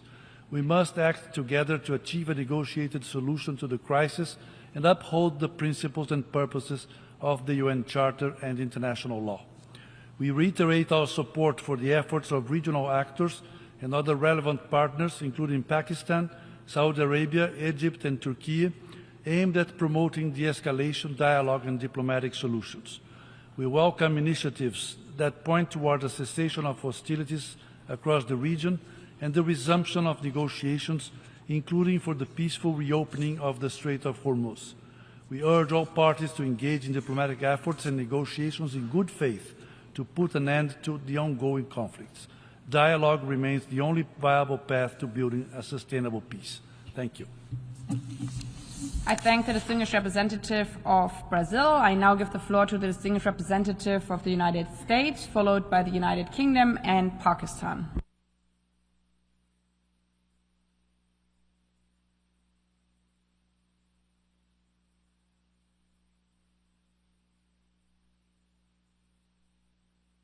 Thank you, Madam President. Colleagues, we are in a time in history that is a time for choosing. And the American people have been very clear. We stand with, and we have stood with, Bahrain and the rest of the people of the Gulf and our allies in the Middle East during this time of reckoning. Unfortunately, Russia and China have chosen to oppose them, even as Iranian missiles rained down on Gulf cities and civilian infrastructure. Colleagues, the decision of Russia and China to veto a draft resolution that sought to protect freedom of navigation and maritime security in and around the Strait of Hormuz was truly unfortunate. They deliberately chose to turn a blind eye, and worse, chose to permit Iran's attacks on its neighbors, its terror against its own people, and its death grip that it's attempting to place on the global economy. The Council resolution submitted by the Kingdom of Bahrain last week was not unreasonable. They engaged every country on the Security Council. They took their input and their thoughts and reflections on board. It was a simple resolution drafted by and for the region that Iran must stop attacking civilian shipping and the neighboring states in the Gulf and stop threatening its neighbors and stop threatening the freedom of navigation in the Strait of Hormuz. Colleagues, 47 years ago, Iran took Americans hostage as its opening act of its new regime.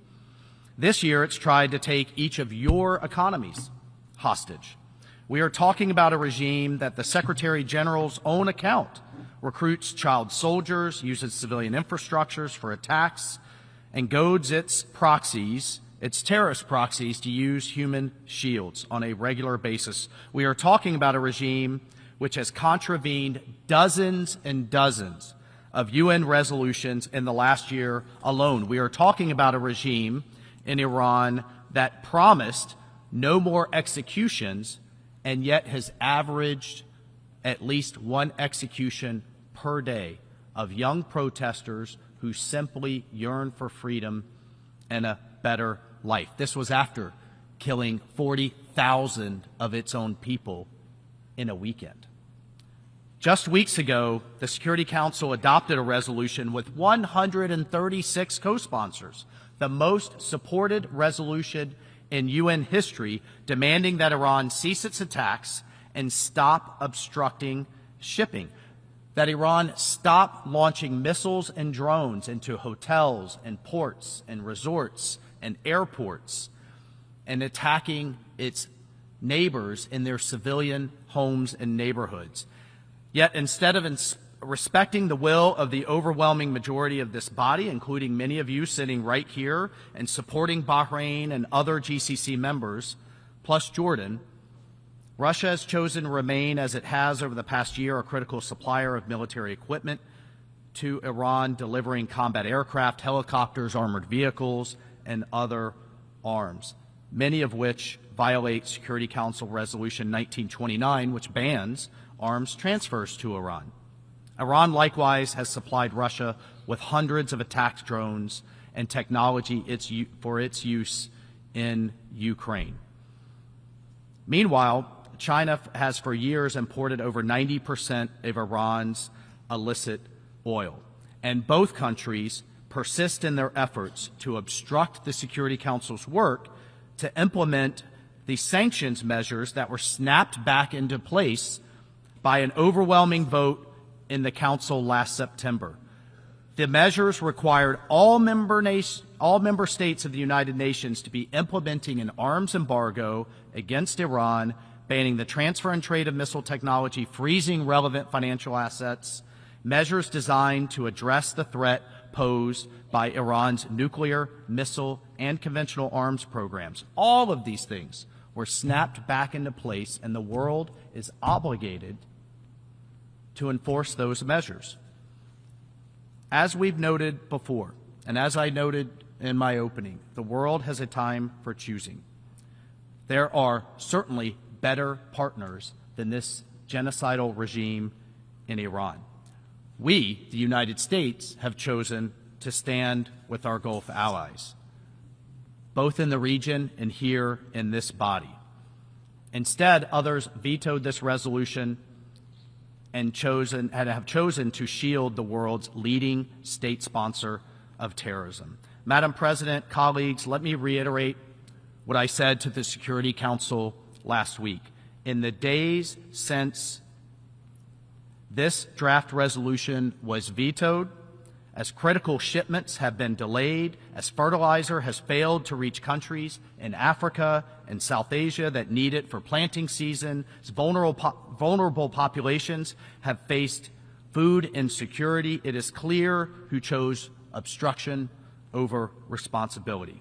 As we speak, humanitarian operations are being disrupted because aid, humanitarian aid, life-saving aid, has not been able to safely transit the strait. So I want to reiterate two simple messages from the United States, from the American people, to the members of this assembly. First, the United States stands firmly with our partners in the Middle East and around the world.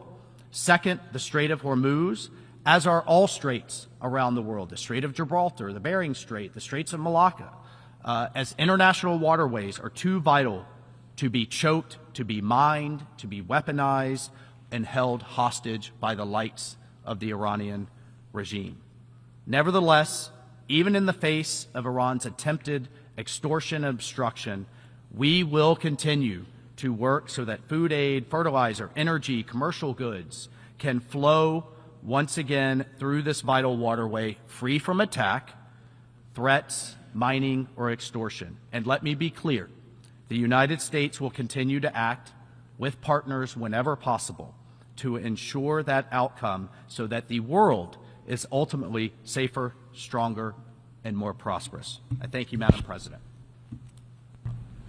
I thank the distinguished representative of the United States. I now give the floor to the distinguished representative of the United Kingdom.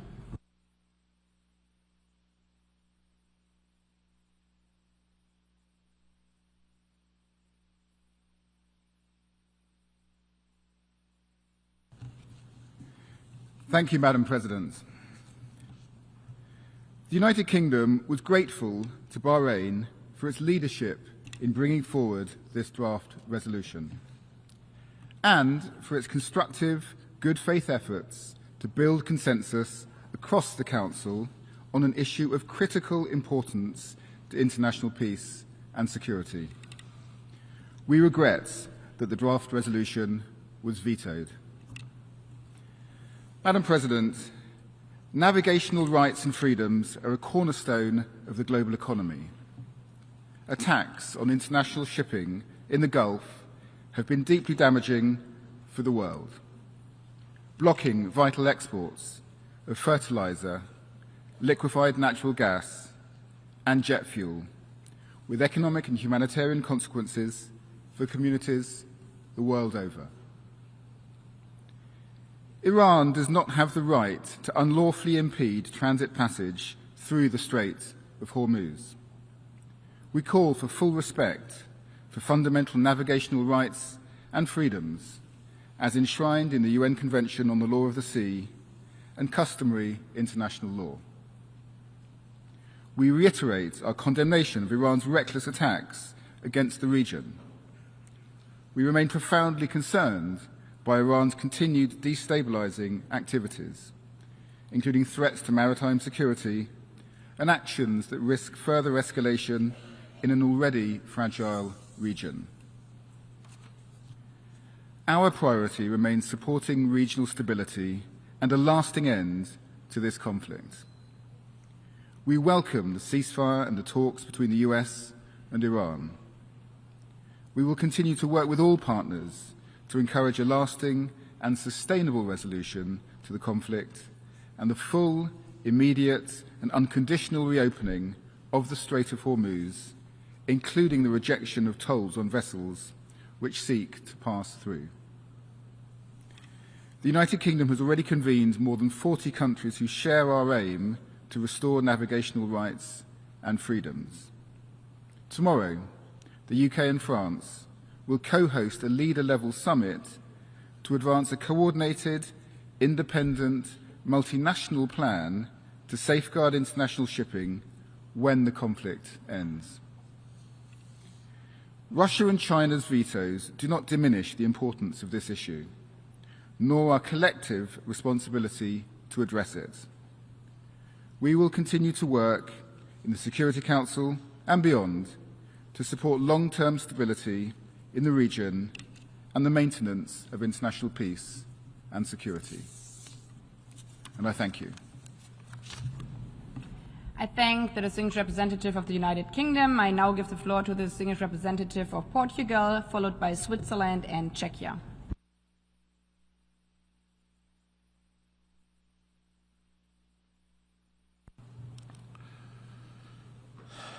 Madam President, Excellencies, Portugal aligns itself with the statement delivered by the European Union and wishes to have the following remarks in its national capacity. As a co-sponsor of the veto initiative, Portugal stressed the need for transparency in the Security Council, use of the veto. We regret that the Security Council was prevented again to act under the current item agenda.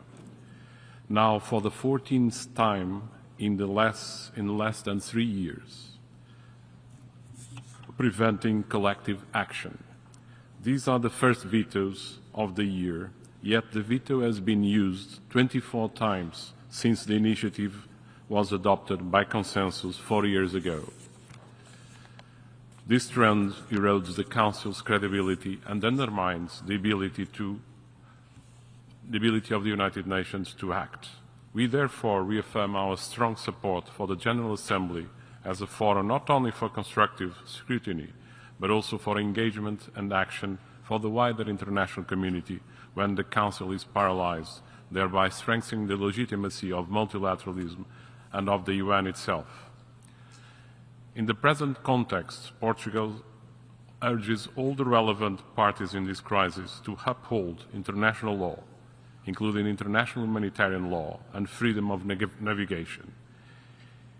Indeed, while all of us bear the consequences of restrictions on maritime trade in terms of increasing energy prices and constraining food production, accessibility and security, it is yet again the most vulnerable and the ones that can least afford it, namely developing countries that face the heaviest burden. That is why Portugal supported the creation of a dedicated task force within the UN Secretariat at the disposal of member states to facilitate fertilizer trade with a humanitarian perspective. While pleading for the holding of the ceasefire, Portugal strongly supports a solution based on dialogue and diplomacy as the only viable way to achieve a comprehensive and long-lasting peace, including in Lebanon, in order to protect its sovereignty and territorial integrity. In this sense, we commend the efforts of all mediators, notably Pakistan, and we will continue supporting all peace efforts, including, of course, those of the United Nations. I thank you, Madam President. I thank the distinguished representative of Portugal. I now give the floor to the distinguished representative of Switzerland.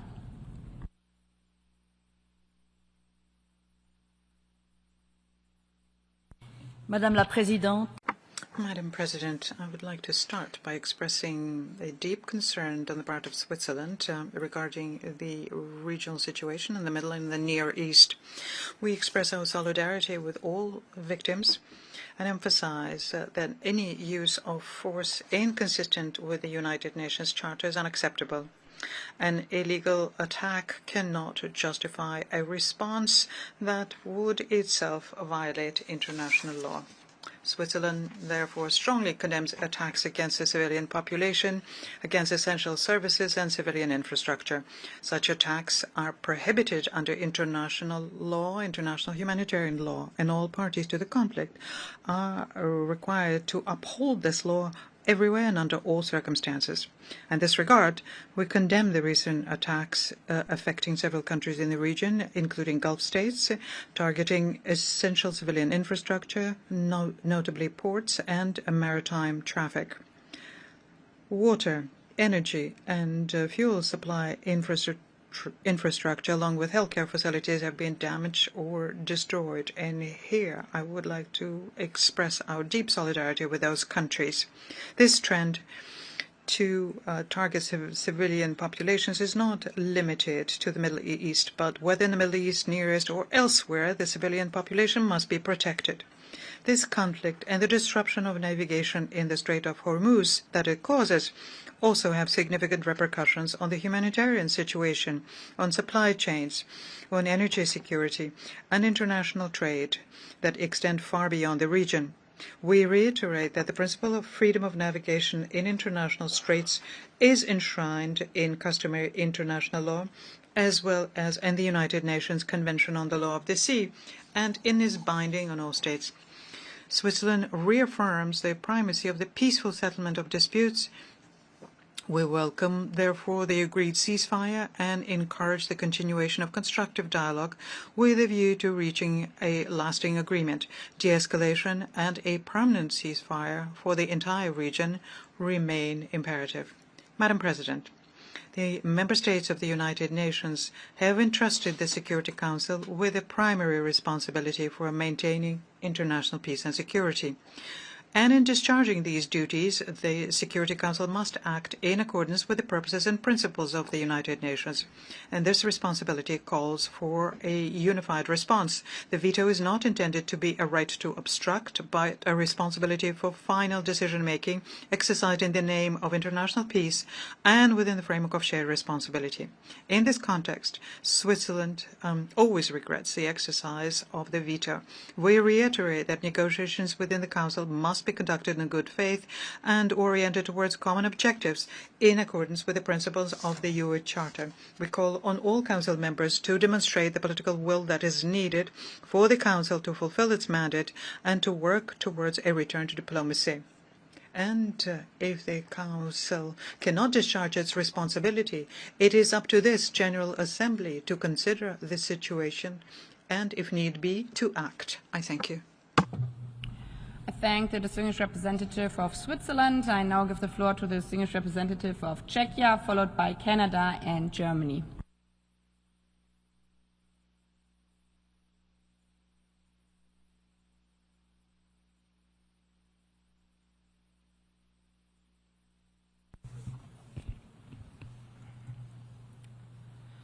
Madam President, first of all, I'd like to state that the Czech Republic aligns itself with the statement delivered by the European Union.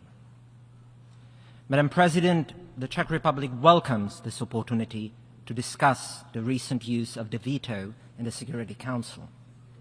We have consistently supported the veto initiative, which gives the General Assembly an important opportunity to scrutinize the use of the veto and to hold Council members accountable for the exercise of this exceptional power.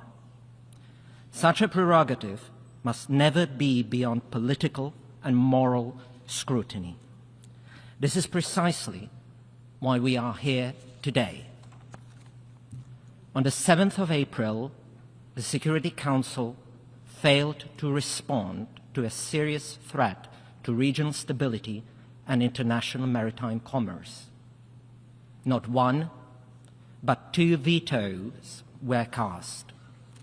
Russia and China chose to protect their ally, Iran, rather than support a measured and necessary response to growing dangers in the Strait of Hormuz. The draft resolution tabled by Bahrain, together with Jordan, Kuwait, Qatar, Saudi Arabia, and the United Arab Emirates, sought to encourage coordinated defensive efforts to protect commercial shipping in the Strait of Hormuz. It was a modest, practical, and responsible proposal. Bahrain and its regional partners consulted seriously and thoroughly with all members of the Council, took views on board, and pursued a balanced and focused text. We supported Bahrain's initiative and deeply regret that the resolution was not adopted. Dear colleagues, we cannot ignore the scale of the threat that the current Iranian regime poses to its neighbors and to its own people. For 47 years, Iran has pursued policies that have undermined peace and security across the region.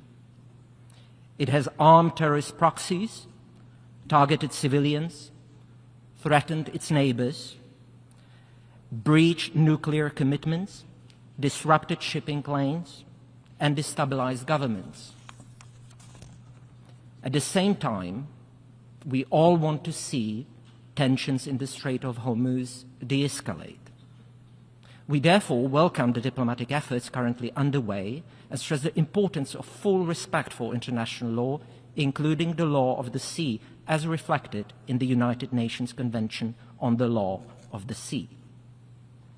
We also commend the UN Secretary General's decision to establish a UNOPS-led task force aimed at ensuring humanitarian flows through the Strait of Hormuz.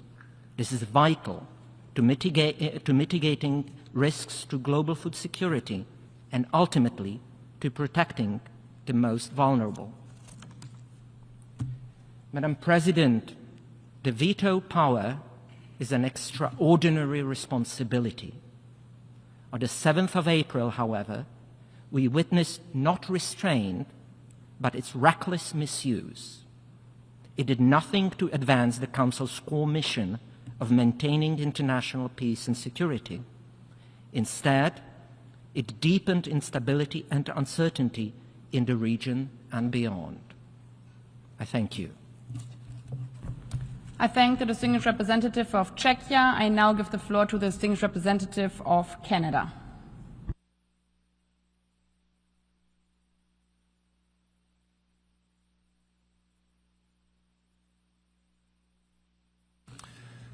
Merci, Madame la Présidente. Thank you, Madam President. Canada wishes to express its sincere recognition to the Kingdom of Bahrain for their leadership at the UN Security Council, representing several states of the Gulf, as well as Jordan, in efforts to protect the freedom of navigation in the Strait of Hormuz.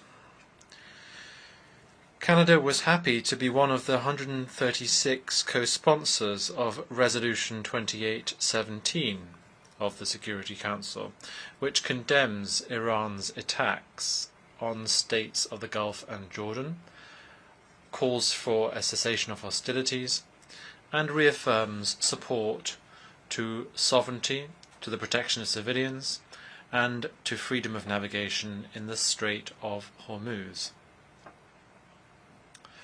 Canada was therefore disappointed that the Security Council was ultimately unable to reach an agreement on the draft resolution S/2026/273 pertaining to the Strait of Hormuz.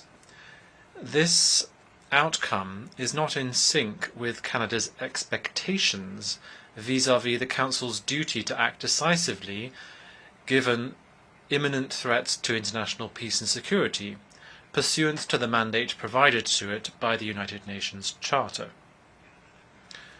Canada remains resolved to support diplomacy and dialogue so as to reach a lasting solution to the conflict and to avoid any further escalation. We will continue to support our allies and partners in the region, as well as efforts geared towards preserving the safety and security of maritime and air navigation. President, we thank Pakistan and all the others involved in their work to facilitate recent negotiations and a ceasefire. Canada welcomes the current ceasefire, but a temporary pause is not a permanent solution. Canada reaffirms the importance of respecting international navigation rights in the Strait of Hormuz and surrounding waterways, and the safety of the seafarers whose livelihoods depend on open sea lanes. Canada is also taking concrete action. We are contributing 23.6 million barrels of oil to the International Energy Agency's collective release to stabilize global energy markets.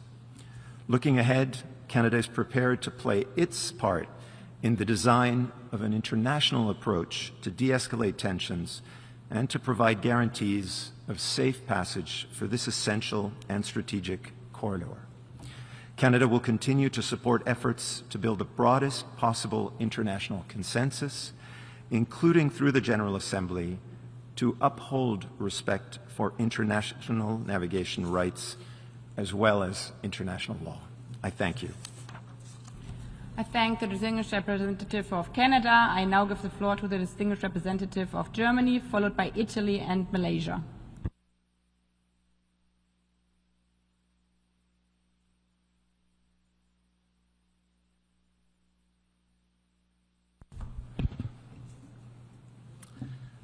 Madam President, Germany aligns itself fully with the statement that has been delivered by the European Union this morning, and I would like to add a few additional points in my national capacity.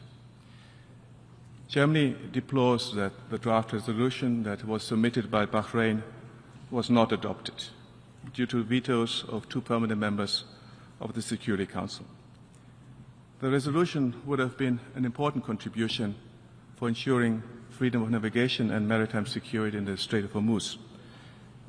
In addition, it would have sent a clear signal to Iran that it must not instrumentalize the freedom of navigation for political purposes or harm third countries. We highly appreciate Bahrain's dedicated leadership and flexibility during the negotiations, in particular by emphasizing measures of de-escalation and the necessity to abide by international law. It is thus deplorable that 2 vetoes squandered an important opportunity to contribute to overcoming a situation that affects many of the countries assembled in this building today.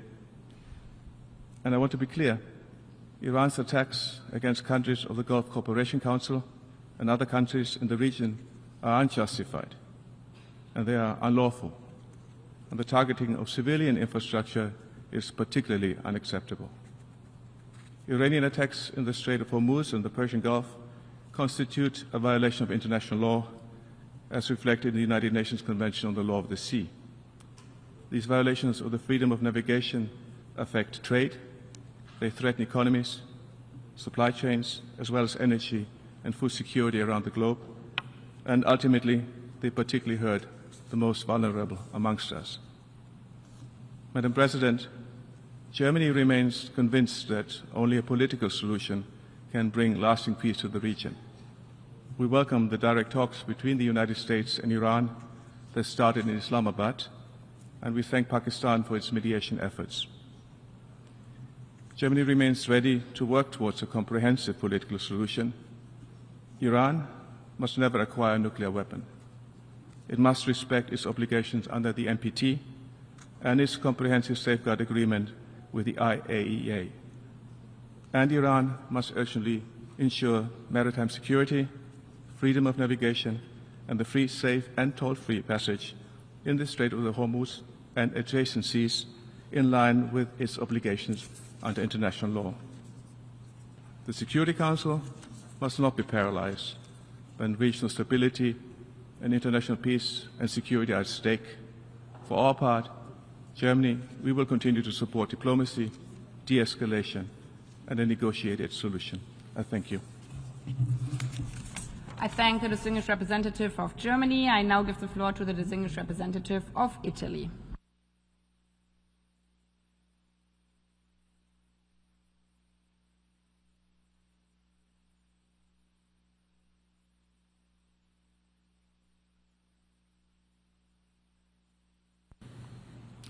Your Excellency, Madam President, dear colleagues, Italy aligns itself with the statement delivered by the European Union and wishes to add some remarks on its national capacity.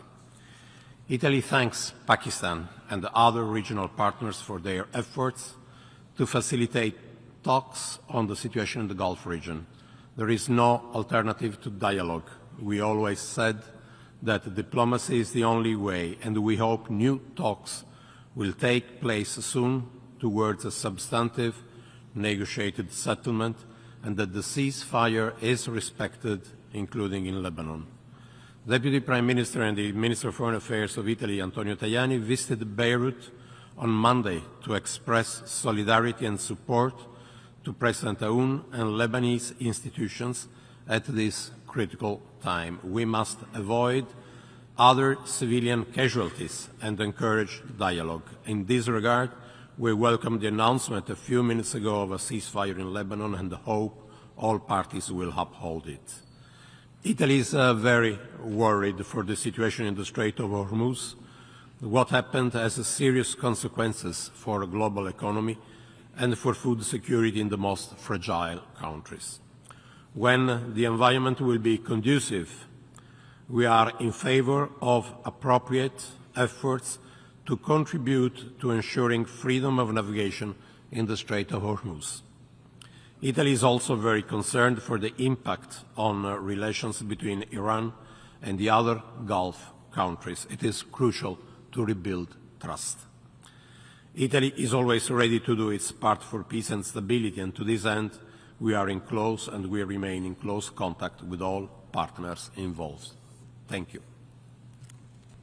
I thank the distinguished representative of Italy. I now give the floor to the distinguished representative of Malaysia, followed by Indonesia and Sierra Leone.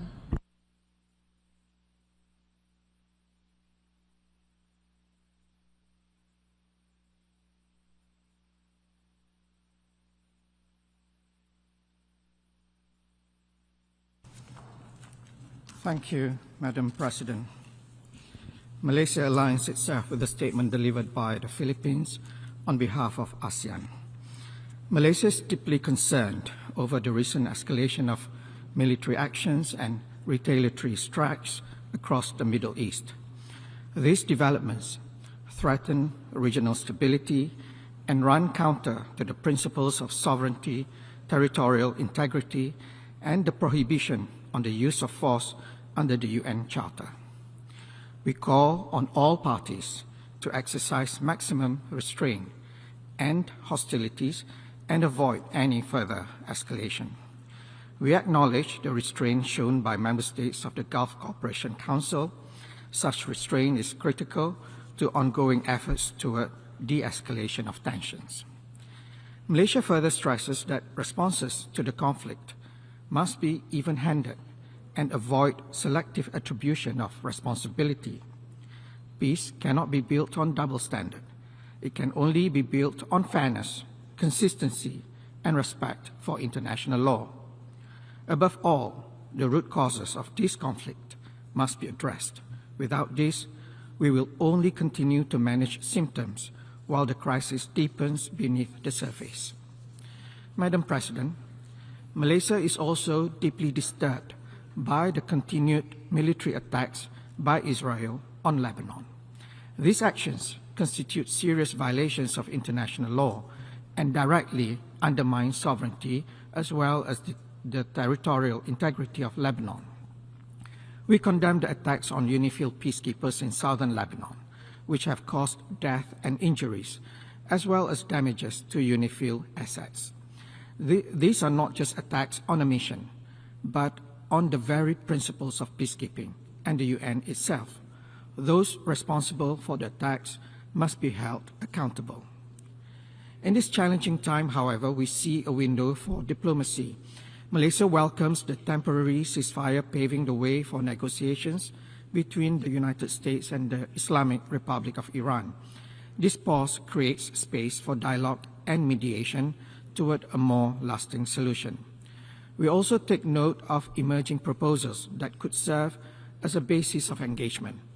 They must now be translated into a comprehensive peace agreement. Malaysia therefore urges all parties to fully respect and implement the ceasefire in good faith and abide by international law. Any provocative action now risks unraveling fragile progress with consequences not only for the region but for global economic and energy stability. We commend all diplomatic and mediation efforts, including the constructive engagement by Pakistan. Malaysia remains ready to support all efforts to advance peace and stability in the region. We also call for unimpeded humanitarian access to all affected civilian populations. Malaysia reaffirms the importance of freedom of navigation and the security of critical maritime routes in accordance with international law.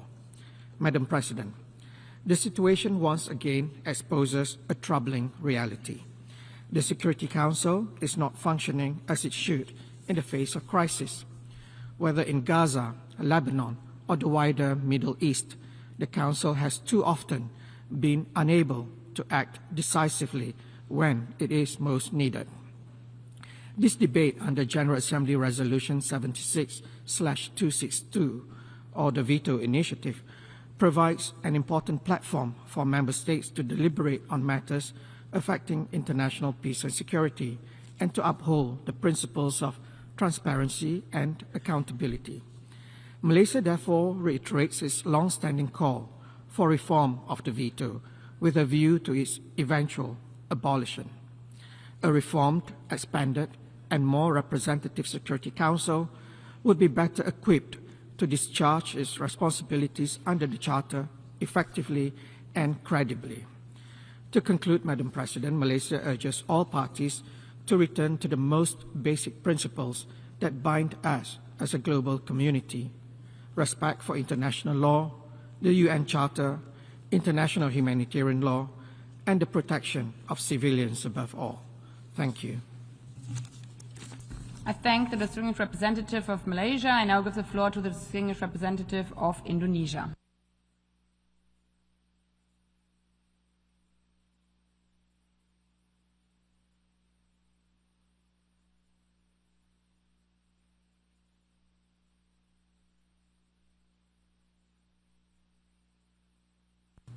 Madam President, Indonesia fully aligns with the statement made by the Philippines on behalf of ASEAN. Today, once again, the Security Council's credibility is being tested. Once again, the Council is falling short of its mandate to maintain international peace and security.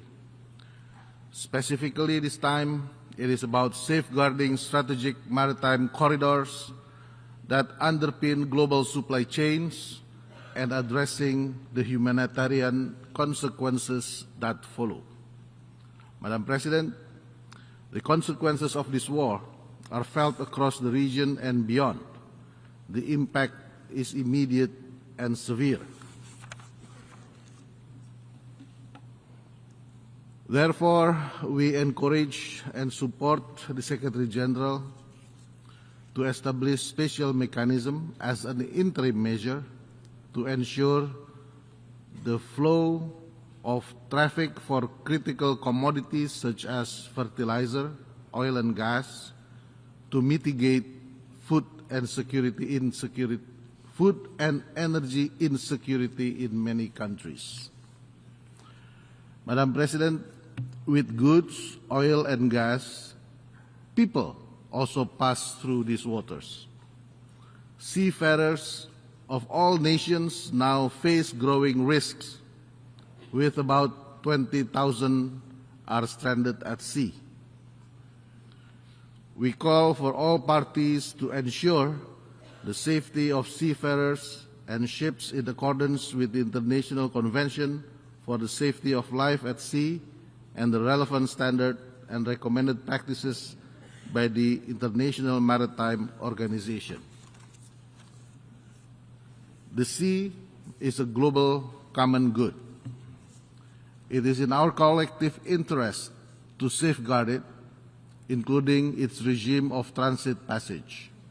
Indonesia therefore calls on all states to exercise maximum restraint, prevent further escalation, and act in full conformity with international law, including in particular the 1982 UN Convention on the Law of the Sea.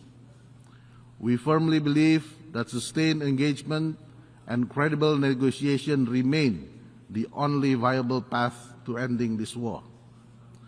Going forward, Indonesia underscores the urgency of littoral states and key countries to develop confidence-building measures that can ensure the continued security and stability of maritime routes in the Strait of Hormuz. Madam President, lastly, our meeting today must not become just another procedural exercise. It must catalyze the Security Council to act decisively to deliver tangible progress on the ground and to undertake long overdue reform so that it can effectively fulfill its mandate. Only through action can we restore stability and protect humanity for the region and beyond. I thank you.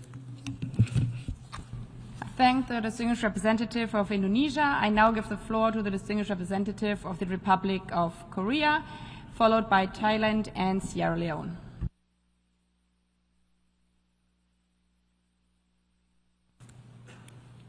Thank you, Madam President. The Strait of Hormuz is one of the most vital maritime corridors in the world, through which a significant portion of global energy supplies transit daily.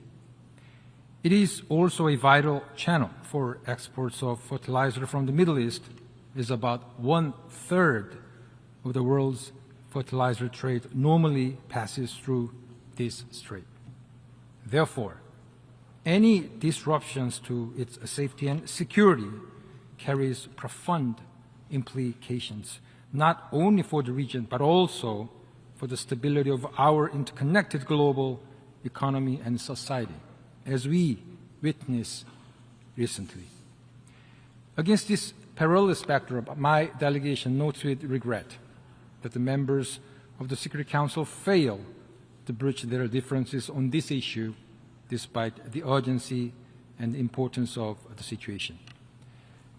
The Republic of Korea calls on the Council to take appropriate action to ensure transit passage and freedom of navigation in the strait, and to continue their efforts to take collective measures to uphold the Council's primary responsibility for the peace and security by close and constructive consultations. My delegation also hopes that failure to adopt the resolution will not send a wrong message that threatens to navigational rights and freedom can be justified or be used as a weapon in any warfare. Madam President, my government would like to reiterate the importance of the following 3 points. First, freedom of navigation is a fundamental principle of international law, as reflected in the United Nations Convention on the Law of the Sea, and must be respected at all times. The principle is sacrosanct for ensuring the uninterrupted flow of global trade and energy. We express grave concern on threats and attacks on vessels, and underscores that no country should be able to decide which ships or cargoes may pass through the strait or impose charges. We would like to reaffirm that the status of the Strait of Hormuz as an international waterway, where all ships and aircraft enjoy the right of transit passage. In this regard, my government is ready to join international efforts with our partner countries to safeguard the principle of freedom of navigation. Second, my delegation would like to underscore that only dialogue, diplomacy, and good faith engagement can lead to a sustainable and peaceful solution. The ongoing peace talks among parties should continue until an agreement be finally reached. At the same time, any durable ceasefire must be fully respected. In this connection, we commend the continued efforts of the mediators, particularly Pakistan, as the host of recent peace talks, for their constructive role in facilitating dialogue and de-escalation. We also highly commend the Gulf countries for exercising restraint from engaging in the conflict, despite Iran's direct attacks. In the same spirit, my delegation highly appreciates the tireless efforts of the Secretary General, including the engagement of his personal envoy, Jean Arnaud, who continues to consult closely with key stakeholders in the Middle East. Third, we emphasize the importance of the strengthened international cooperation to safeguard maritime security. This includes enhanced information sharing, confidence building measures, and coordinate responses for the safety at sea. Madam President, the stability of the Strait of Hormuz is not just a regional matter. It is a global imperative that requires our collective responsibility. My government remains firmly committed to working with all member states to promote peace, stability, and secure safety of international sea lanes and freedom of navigation. I thank you. I thank the distinguished representative of the Republic of Korea. I now give the floor to the distinguished representative of Thailand.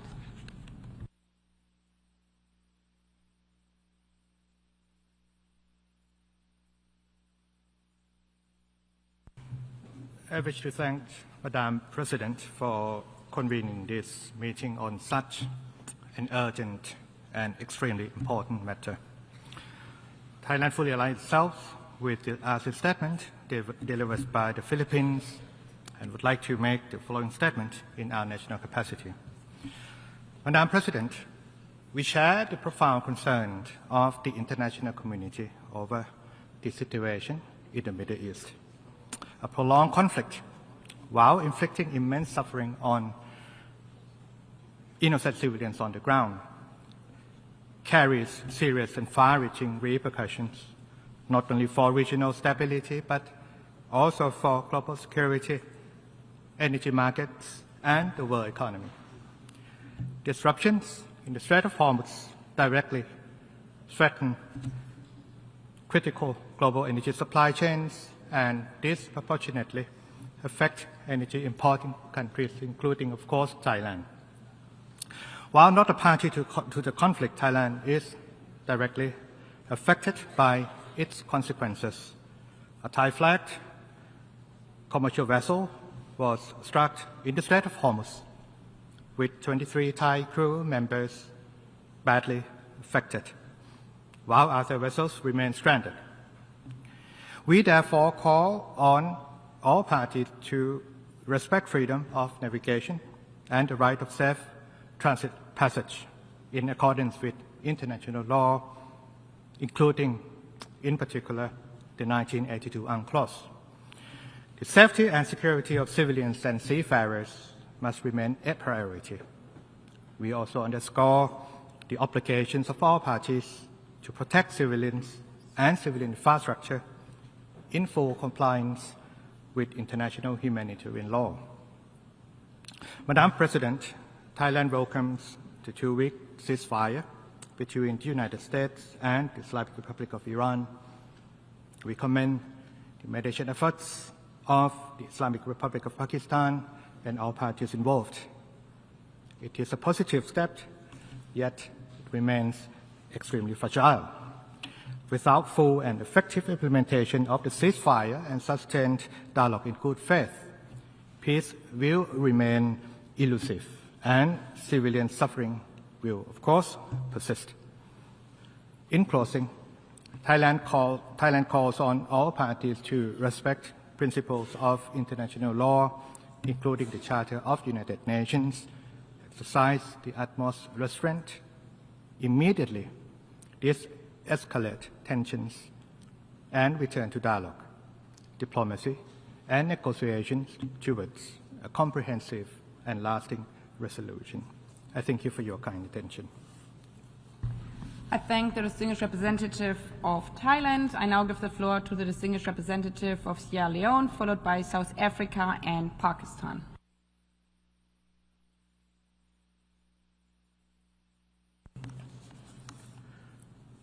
Madam President, I thank you for convening this debate on the use of the veto in accordance with General Assembly Resolution 76/262.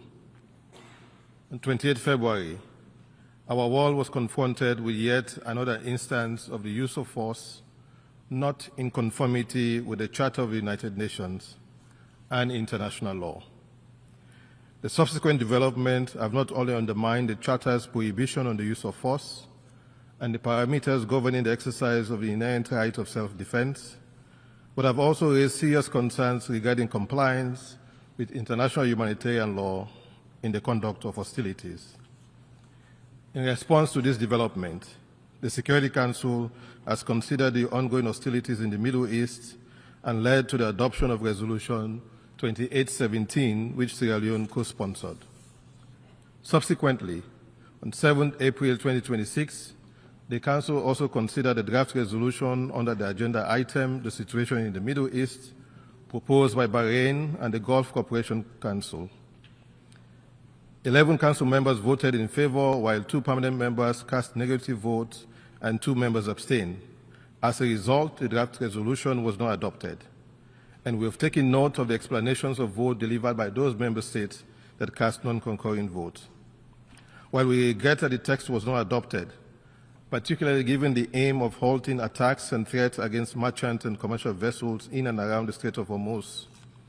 We nevertheless hope that the current ceasefire will be extended and that the root causes of the conflict will be addressed in order to secure lasting peace and stability in the region.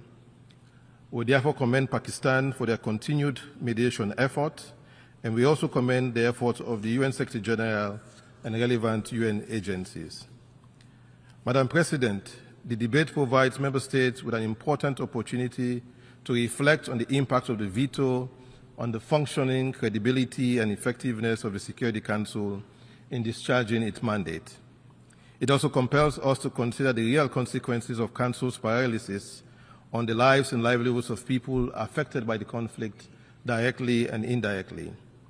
For Africa and for Sierra Leone in particular, the economic impacts of the current conflict are already consequential.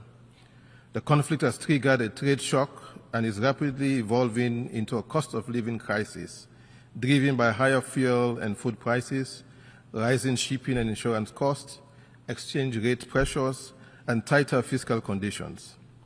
The fertilizer shortage may prove even more consequential than the oil shock, as disruption to liquefied natural gas supplies has affected ammonia and urea production during a critical planting season in many parts of Africa. For Sierra Leone, if the conflict persists, war risk insurance premiums will rise sharply, vessels will continue to divert via the Cape of Good Hope, and the cost of essential imports, including fuel, food, pharmaceutical, construction materials, and industrial input, will increase significantly. If these trends continue beyond June 2026, good projection is that growth could slow sharply, inflation could rise again, fiscal pressures could deepen, and more of our people could be pushed into extreme poverty.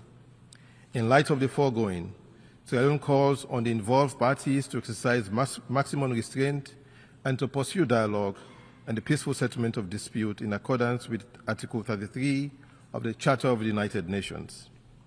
We underscore the fundamental importance of respect for the sovereignty, independence, and territorial integrity of all states, as well as strict adherence to the prohibition on the use of force as enshrined in the Charter of the United Nations. Finally, Madam President, there is no doubt that the Security Council must be reformed to reflect present-day geopolitical realities.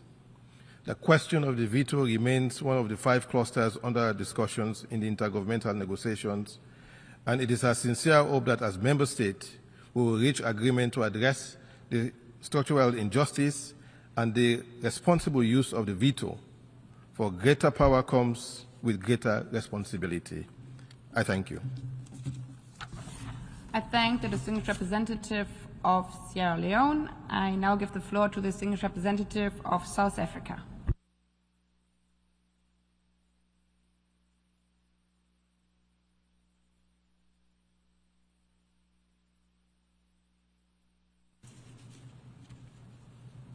Madam President, we meet today in accordance with the automatic requirement of the General Assembly Resolution 76262 to convene when the veto is used in the Security Council. South Africa appreciates the opportunity for the General Assembly to consider this unprovoked and destructive conflict in the Middle East, where war is severely impeding the development agendas of targeted states. We recall that on 28 February, the current conflict began with a breach of Article 2.4 of the UN Charter. Considering the conflict's incalculable threat to international peace and security and its impact on the global economy, the use of the veto prevented an even further escalation of the conflict that would have solicited more states to become involved, resulting in further devastating political, economic, and social consequences for the entire world. Madam President, South Africa welcomes current initiatives as well as the ongoing efforts aimed at achieving a comprehensive end to the conflict in the Middle East and advancing a just, sustainable, and lasting peace.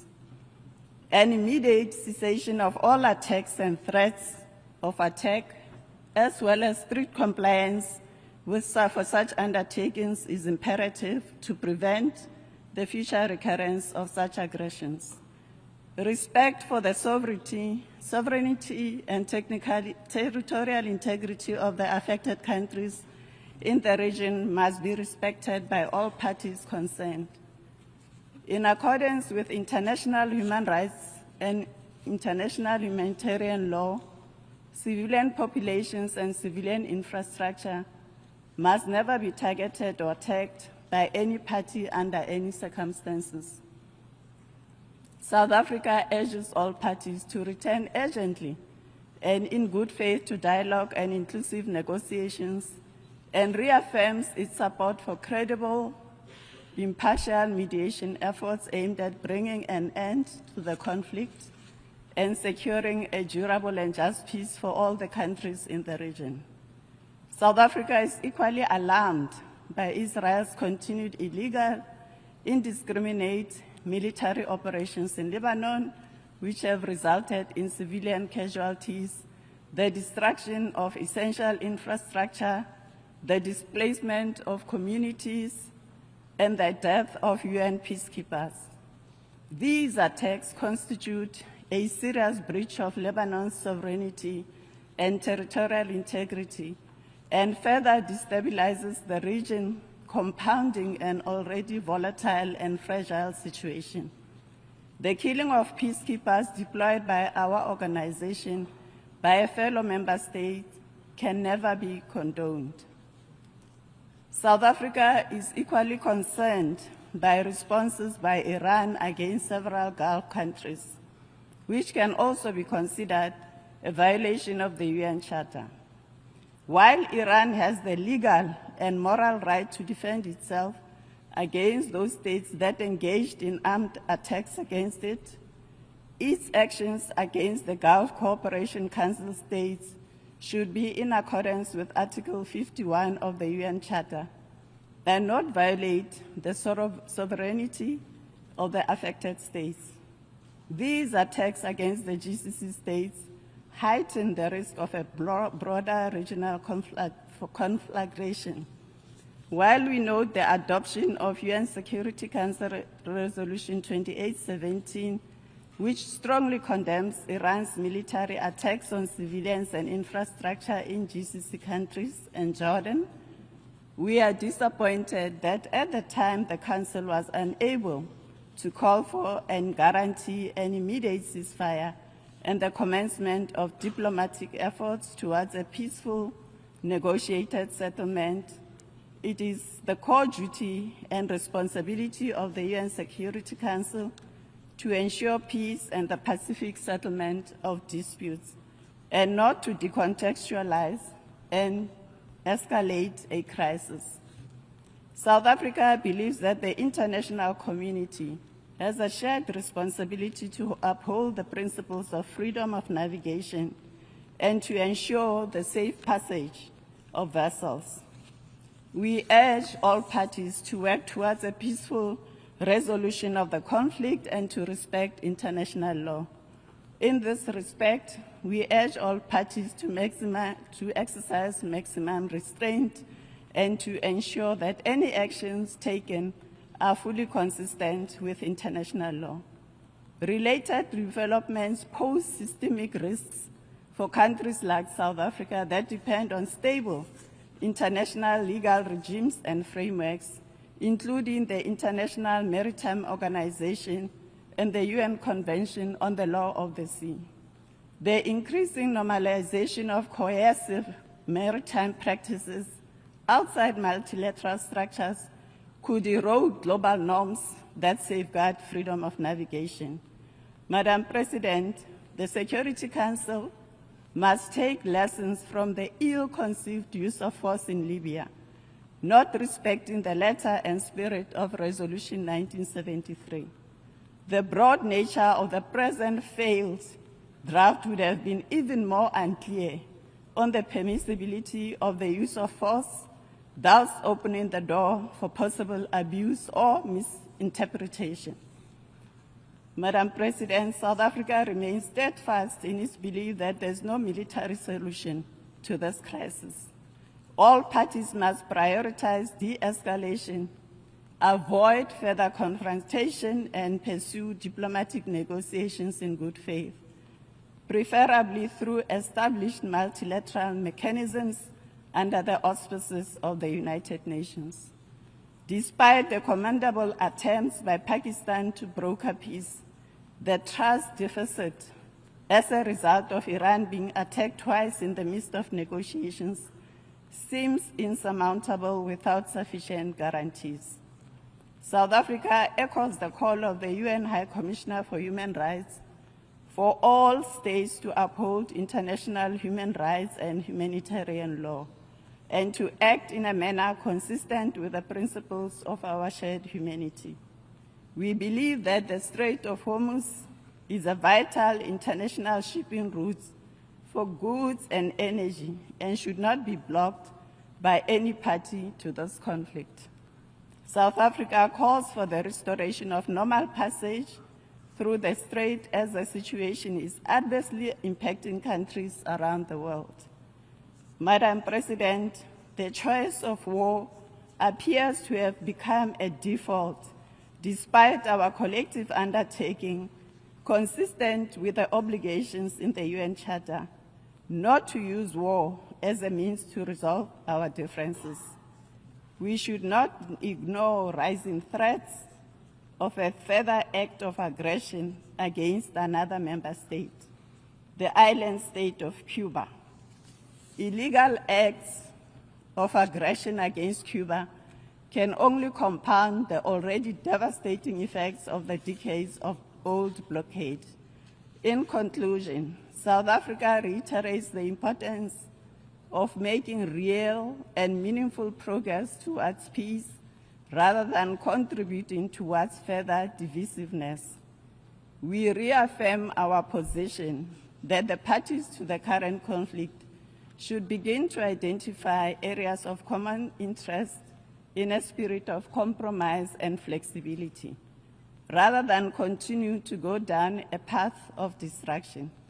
There can be no victor in this war of choice, as the cost for the parties, the region, and the international community have already been far too grave. I thank you. I thank the distinguished representative of South Africa. I now give the floor to the distinguished representative of Pakistan, followed by Tunisia and Morocco.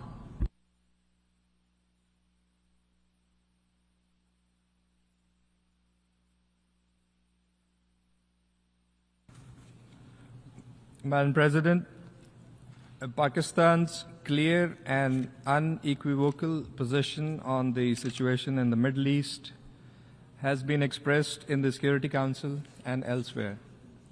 Pakistan remains deeply concerned at the developments over the past weeks in the region. This conflict, whose consequences have impacted everyone in the region and beyond, should never have happened. From the outset, Pakistan prioritized de-escalation, cessation of hostilities, and return to dialogue for a peaceful diplomatic solution to this crisis. Pakistan successfully hosted the Islamabad talks on 11th and 12th of April. These talks were made possible by Pakistan's engagement with the parties, as well as outreach efforts aimed at promoting immediate cessation of hostilities and achieving peace and stability in the region. And through the Islamabad process, Pakistan is pursuing the objective of ending the war and ensuring long-term peace. Pakistan supports the sovereignty, territorial integrity, political independence, and security of all brotherly countries in the region. Pakistan has also expressed continued and unwavering support and complete solidarity with the fraternal GCC countries in these challenging times. Madam President, the Strait of Hormuz is an important international shipping route for goods and energy. Pakistan calls for the security of ships and crew members and the swift, and safe passage of civilian ships and restoration of normal passage through the strait. The situation in the Strait of Hormuz is adversely impacting countries around the world, including Pakistan. The consequences for regional and global economy are evidently harsh, and Pakistanis are also suffering. The impact is felt not only in terms of energy flows, but also fertilizers and other essential commodities, thus affecting food security, cost of living, and squeezing the livelihood of the most vulnerable. IMF, for example, has warned of serious risks, raising alarms about the rise in public debt as countries around the world respond to the energy crisis. And this was a headline on the front page of today's New York Times. Interestingly, another headline on the same page referred to the stock market scaling a new peak, reflecting optimism that peace was near. This is just one perspective outside these halls as the international community follows this crisis. The options are therefore clear. If the military escalation and disruptions persist, the suffering will prolong and extend far beyond the region, translating into widespread economic hardship. Return to peace, on the other hand, will benefit all. Madam President, we agree on the urgency of the situation and the fundamental objective of reopening of the Strait of Hormuz and normalization of the situation at the earliest. This is an important issue not only for the GCC countries, but also for all states in the region and beyond, including Pakistan. It is also logical that any discussion or arrangement related to the Strait of Hormuz will have to take into account the legitimate interests of the GCC countries in accordance with international law. We are grateful and humbled that Pakistan has been recognized for its constructive diplomatic engagement in supporting the de-escalation, the ceasefire efforts, and the broader pursuit of stability between the United States and Iran. Through sustained interaction, including at the leadership level with both Washington and Tehran, as well as with other partners in the region and beyond, notably Saudi Arabia, Egypt, and Turkey, and China, and others, Islamabad has sought to encourage dialogue, facilitate the exchange of messages, and help create conditions and space conducive to meaningful negotiations. This approach underscores Pakistan's consistent commitment to regional stability and international peace, reflecting our preference for principled, dialogue-oriented diplomacy in addressing complex geopolitical challenges and managing complex disputes. Madam President, Pakistan remains committed to continue playing its constructive role in promoting dialogue, fostering understanding, and supporting all efforts aimed at achieving lasting peace in the region. I thank you. I thank the distinguished representative of Pakistan. I now give the floor to the distinguished representative of Tunisia, followed by Morocco, as the last speaker before our break at 1. Your Excellencies, Tunisia reaffirms its total solidarity with our brothers in the Kingdom of Saudi Arabia, the Kingdom of Bahrain, the State of Kuwait, the State of Qatar, the United Arab Emirates, the Sultanate of Oman, the Hashemite Kingdom of Jordan, and the Republic of Iraq, while confronting all threats to their security, stability, sovereignty, and prosperity. Now, based on the constant principles of its foreign policy, Tunisia stresses its commitment to respecting all states' sovereignty, UN Charter, and rule of law, and the primacy of peaceful means in the settlement of disputes. The current tragic situation, threatening today the stability and peace of the entire world, is a direct consequence of the international community's failure to restore the imprescriptible rights of the Palestinian people on all their land, as it is a direct consequence of an unprecedented moral, ethical, and human worldwide scandal, predatory attitude, and personal agendas not sufficiently denounced and clearly condemned. Thank you. I thank the distinguished representative of Tunisia. Now I give the floor to the distinguished representative of Morocco.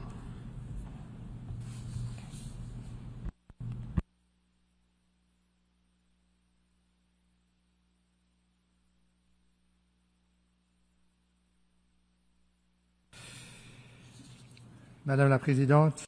Madam President, there are times where history calls upon nations to rise up and defend what they believe in. Today, the Kingdom of Morocco defends the values that the founding fathers of our organization enshrined in the Charter: national sovereignty of states, territorial integrity, and collective security. These values are today being tested. The security of brotherly Arab countries has been violated. The capacity of the multilateral system to respond with a single voice to the challenges in front of us is also being tested. It is in this context that the Kingdom of Morocco would like to reaffirm its three principal positions. First of all, the Kingdom of Morocco condemns in the strongest possible terms the abject Iranian aggression using missiles, which violated the integrity and security of the brotherly countries Saudi Arabia, UAE, the Kingdom of Bahrain, the State of Qatar, the State of Kuwait, and the Hashemite Kingdom of Jordan and the Sultanate of Oman. We consider this to be a flagrant violation of national sovereignty of these states, an inadmissible attack on their security, and a direct threat to the stability and security not just of the region, but of the world as a whole. Secondly, the Kingdom of Morocco welcomes the announcement of a ceasefire between the United States and the Islamic Republic of Iran. We support the facilitation provided and much appreciated provided by Pakistan to these negotiations. Thirdly, the Strait of Hormuz is a strategic artery, and its a central role for the global economy and the stability of international trade is universally acknowledged. We underscore the importance of making sure that the Strait safeguards its role that it's playing for prosperity and stability of all nations. Madam President, some things are confirmed with time. During the summit in Morocco in 2016, His Majesty Mohammed VI, may Lord protect him, reaffirmed that Morocco is always considered that the security and stability of the Gulf Arab states is inextricably linked to the stability of the Kingdom of Morocco. What damages you also affects us, and what impacts us also impacts you. End of quote. And following this royal vision, we reaffirm our full solidarity with the Arab states in the Gulf and its full support to all of the legitimate measures they will deem necessary to preserve their security, ensure the safety of their nationals and residents on their soil. To conclude, Madam President, I would like to say that the peace in the region of the Gulf is a peace for the world entire. Peace which is the most precious heritage that we can bequeath to future generations. I thank you. I thank the distinguished representative of Morocco.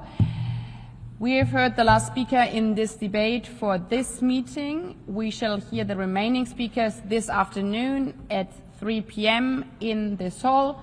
The meeting is adjourned.